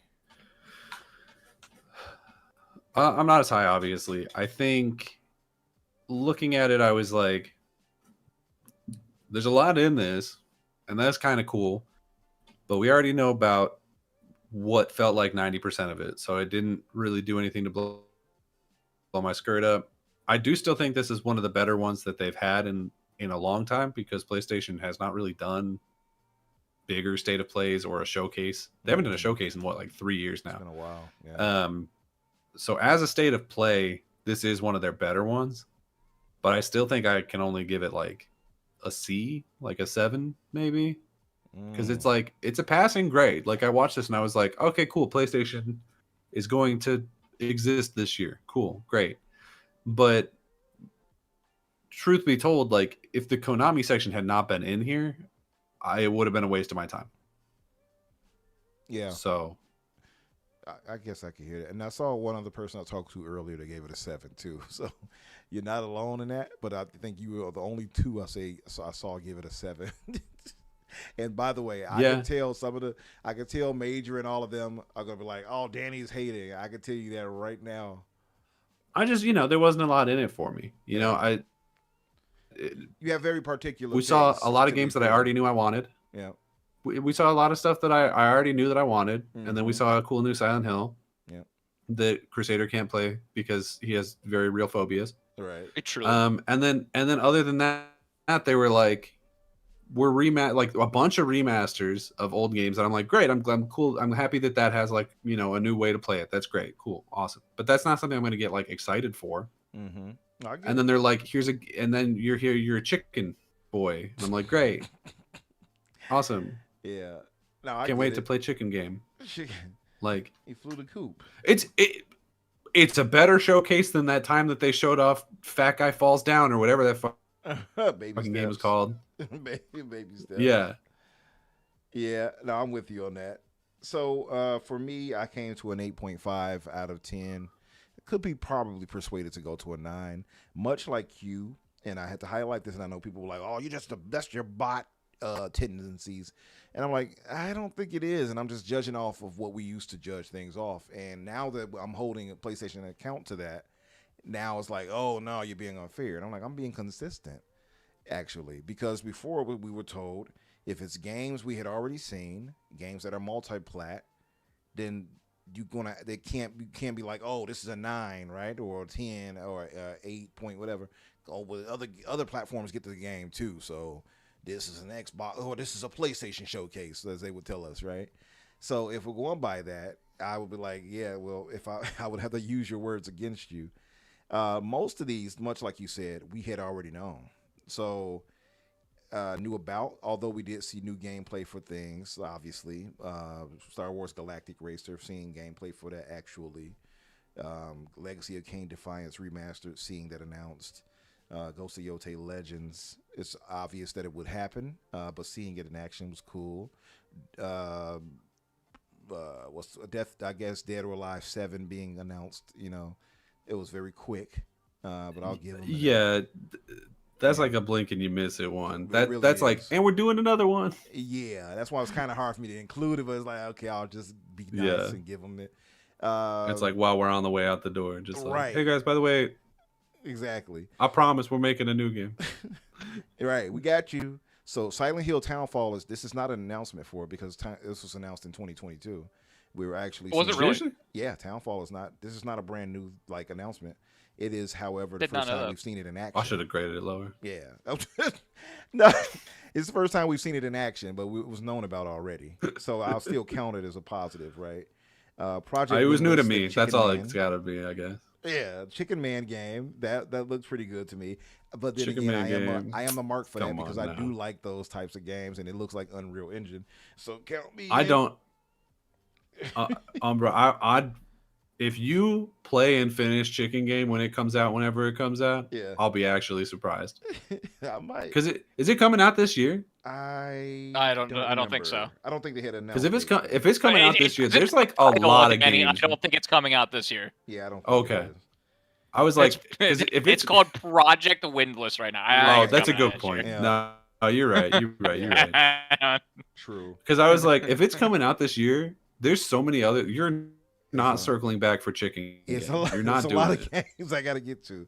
Castlevania Belmont's Curse. That looks excellent. There's Got that a lot of wish games locked- this year. Wish listed, should I say? I said wish locked.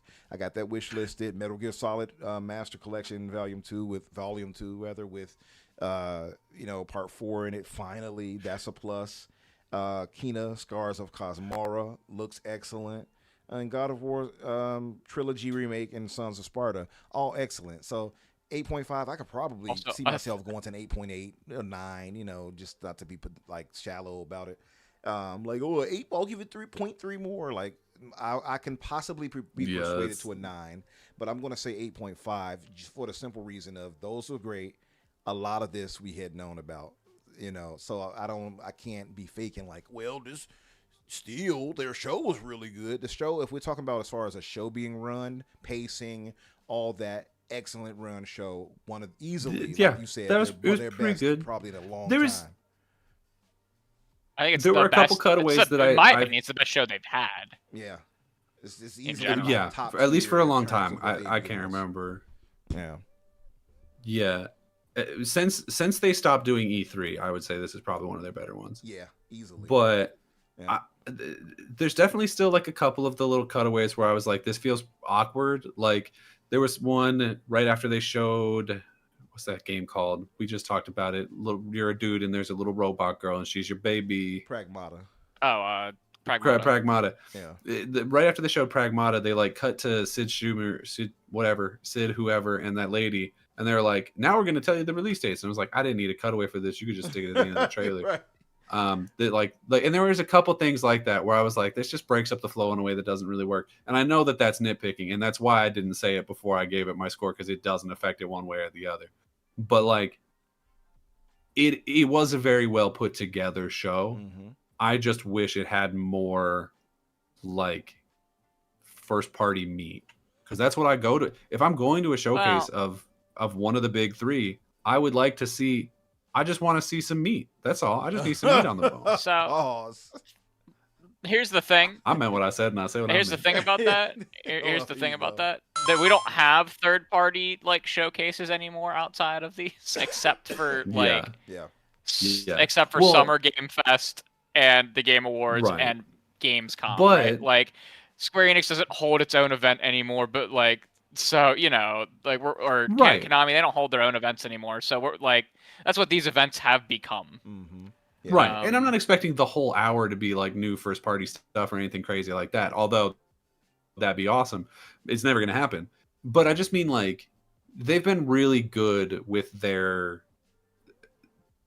expectation setting, I guess you could say, where they're like, hey, this state of play, it's gonna be ass. We're just talking about VR. This one, it's a partner showcase or whatever. Like, like all of the big three have gotten really good about that lately. And so when this one was like, and we're talking about first party, and that was like the first bullet point, I was like, okay, so we might get some like pretty cool stuff. And we didn't really like. We got Saros, and then there's the God of War remake and the. So Sons of I'm going to Sparta tell you, thing. Sony's And, like, going to that's include cool. the That's things that they're cool. publishing. Sony's going to include the things that they're publishing when they talk about That's first cool. party. They all can do. they can pretend that that's first party all they want, but well, it's not true. That's. I mean, Words it is mean on their things, balance PlayStation. sheets. It is on their That's balance fair. sheets. Microsoft But their does balance this sheets too. don't work for like I don't have their balance Microsoft sheets does and this I don't too. care. So does Nintendo. I'm just It telling you. I don't care. I don't care who does it. What I'm saying like, is that's- we've got that's you words that caring mean about things. reality. We've got words that mean things. There's first, But second, and third party, and we've they're gonna much like America, we've cut out the second middle party class. is a thing that people made up to discuss Rare in the 90s. Second party is not real. It's a thing that people came up in the 90s. It is that they real, wanted to talk and about. that's what these No, are. It's something that people made up on the internet to talk about Rare in the 90s. That's what it is. Okay, and then it continued to be relevant. That's what Kana is. Kana's a fucking second party To be game. fair, there is such a thing as second, only because like only because people made up the People word. did Nope, make- it's people not a did make business it. term. It is, People that's made true. up every People- word. You're right. It's not a technical business term. I did speak to a It's developer. not- though. so, like, Matter of When, fact, when they're gonna say first party, they're gonna say, did we pay for this game? Did we Right. fund this game? You're Then not yes, wrong in that it is first terms. party. yeah. Now Like, I'll say there are people that's who will. how- I've heard a dev use it. Matter of fact, we had him on here, Danny. Die. He described. Yeah. He said, yeah, the second party does exist.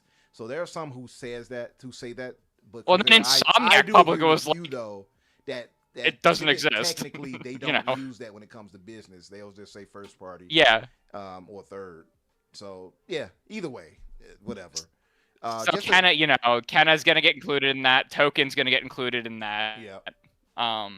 Or whatever it's called, the Marvel game is gonna get included. Token, in that. yeah, no, you said it right. Token. Token, the Tokon, port of whatever. the port of Token whatchamacallit's gonna Marvel get game. counted in that. Yeah, the Death Stranding PC port. The Death Stranding I, port. I understand what they're counting in it. What I'm saying is wrong, and they should feel bad about it. Let me read what the chat voted. We had 32 votes. They had 22% split. voted A, 31% voted B, 31% also voted C, and 16% voted D. And I think those would be the bots who get like the D. I don't think it's a D. Yeah, C. Okay. I don't think it's a C either. Sorry, Danny. Yeah, I don't think it's a C either. Whoa, hey, but whoa. hey, I think B and A would be where I would be at, and I am in the B to A like split. But some people have different tastes. That's just what it is. And Danny's not just like, oh, I'm hating on them. Danny just has very particular tastes. I think I need to you know- see what Danny can see, because I've been on this. We've been on this panel a long time, and I don't think I've seen Danny give over like an 80. I need to see what a showcase has to I'm be picky. for Danny. I'm picky. I need Look, to see what a showcase needs to be. I am a believer in using the full scale. Okay, IGN has ruined every number below like 6 doesn't exist. Yeah, A 7, that's pretty high for me. IGN's ruined it. If you watch, if the you American education system ruined it. well, Damn you, You're Dan right, Because Stapleton. You're right. 16 was and you're failing. right, and you should say it. But if you watch That's Ready why- Set Replay, go subscribe. Then you'll know. Please and thank you. We're on the push to 300 subscribers. Then you'll know that me and my friend Skylar, we make a Use the whole scale. concerted effort to use the entire scale. Like we're trying real hard. So, and it's not that we like hate the games. We're just like, what? Because we're using the IGN scale and we're using the wording of it. Where like, I can pull it up right now. Yeah, Where it's like their wording is fairly okay. It's just it should be spread out over but they the don't scale. use it. But Right? They're like, Yeah. okay, here it is. 10's a masterpiece, 9's amazing, 8's great, 7's good, 6 is okay, 5's mediocre, 4's bad, 3 awful, 2 painful, 1 unbearable. And I don't think ever given anything below a 4. And we've played some dog shit. We played Daikatana. So so like, look, we're being fair. It's just we're using the scale in the way as God intended. You know what I mean? Yeah. If I'm going to give it an 8, it has to actually impress me, right? Yeah. Otherwise, if I'm walking out and I'm like, cool, that's all right, that's pretty good, that's a 7. The reason why they all trend so high is because Americans are fucking idiots and can't separate it from the trauma of the fucking education system that we all had to go through. Yeah. I think for It's me, the fucking worst. I'll throw it out there. I think I'm much more lenient in scoring than Danny is. I've known I'm that very since we lenient started in this. scoring. Yeah, I'll yeah. be like, yeah, that was about an 8. I'm very. I'm like that. I'm a rules as written passive. kind of done DM. All right. Yeah. I very much as someone who fought and ice picked to get that fucking 4.0 in college. I'm a very I have been ingrained in me to grade things on an unbalanced scale. Yeah. Yeah. So if I'm giving something a 6, you better believe that I'm saying it failed, but at least it was okay in its failure. It was a below average failure. You're saying, but just A below average below failure would be like average. a 40. Oh damn, yo, you No, go below 40. average. So the average in the American grading system's a 70. Yeah, that's why I say below average, because a 6 would be under it. So Because we're dumb. Well, Yeah. you can pass with a 60 nowadays. I don't know if y'all know that. okay, oh, I don't know. My university. Yeah. thanks. Well, I think it's a Trump. high school thing, but America. Anyway, America. America. But yeah, listen. We got to get out of here because I have to run literally. We covered the show. Actually got the whole show in here. Actually, as far as the state of play, we had like 3 weeks to cover. All So right. We had other stuff to cover too. we had a lot of stuff. I want to thank everybody who came by to support us. If you are still here and you haven't done so yet, shout out to my brother Dirt. Hit the like button and subscribe. The links to the fellas are in the chat. I mean, in the description. If you want to follow them, you can find them there. Quick outros for us. Crusader, I'll start with you. Tell the good folks where they can find you and what you'll be up to. Yeah, you can find me at Crusader3456 on most social media. I am more active on Bluesky than ever, especially since that's where evidently I can give feedback to Xbox developers about like their shit apps. Well, I don't say shit apps. The apps are pretty okay, but like they need improvement. Yeah. So yeah, you can find me there. I actually finished Final Fantasy III during the discussion that we had on the God of War show. Nice. So I will be starting a Oh new my game God. soon. There we go. I was just grinding so I could fight the final boss. Grinding. So Nice. All right. so yeah. Oh, did you get the dragon, the two-headed dragon thing you were talking about? It took forever to get it spawned, but I got it. Nice. And then Two-headed King Rex from Yu-Gi-Oh. right. I choose you. Or was it you fought? You've activated my trap card. But yes, and Daniel J. McGee, tell the good folks what you'll be up to, brother, and what you will be playing, watching, etc. Or where they can find you, should I say? I'm gonna be playing all kinds of stuff. Yeah, I'm sorry. I meant to say where they can find you. So you first of all you can find my other podcast Ready Set Replay on YouTube and Spotify at Ready Set Replay, or you can follow it on Twitter at @RSR_POD. We got a lot of really cool stuff on the channel that we put up since the beginning of the year. We got like our most anticipated things of 2026. We did a spoiler cast for Fallout Season 2. A bunch of cool stuff over there. So if you guys are into any of the things that I'm into, as we've learned, I'm a picky fucker, but you know, if you're into any of the things that I do, like, you can find them over there and hopefully enjoy the conversations that me and my best friend Skylar have about them. Nice. I will check out that after I finish watching the Fallout. I'll check out your spoiler discussion. I don't want to spoil anything. And I'm enjoying this season. So, yeah, man. That's good. It's a good one. Yeah. If you all haven't done so, spoilers, it's a good season. Yeah, for what I've seen so far, I'm liking it. Yeah. But as far as subscribing to Danny and Skylar, his link is in the chat. If you all haven't done so, please give him a sub. As far as myself, Infinite Umbra or Umbra Infinite, you'll find me either way on social media. Tuesdays on Xbox Factor. That's at 12 Eastern with Boom and Jamie Moran.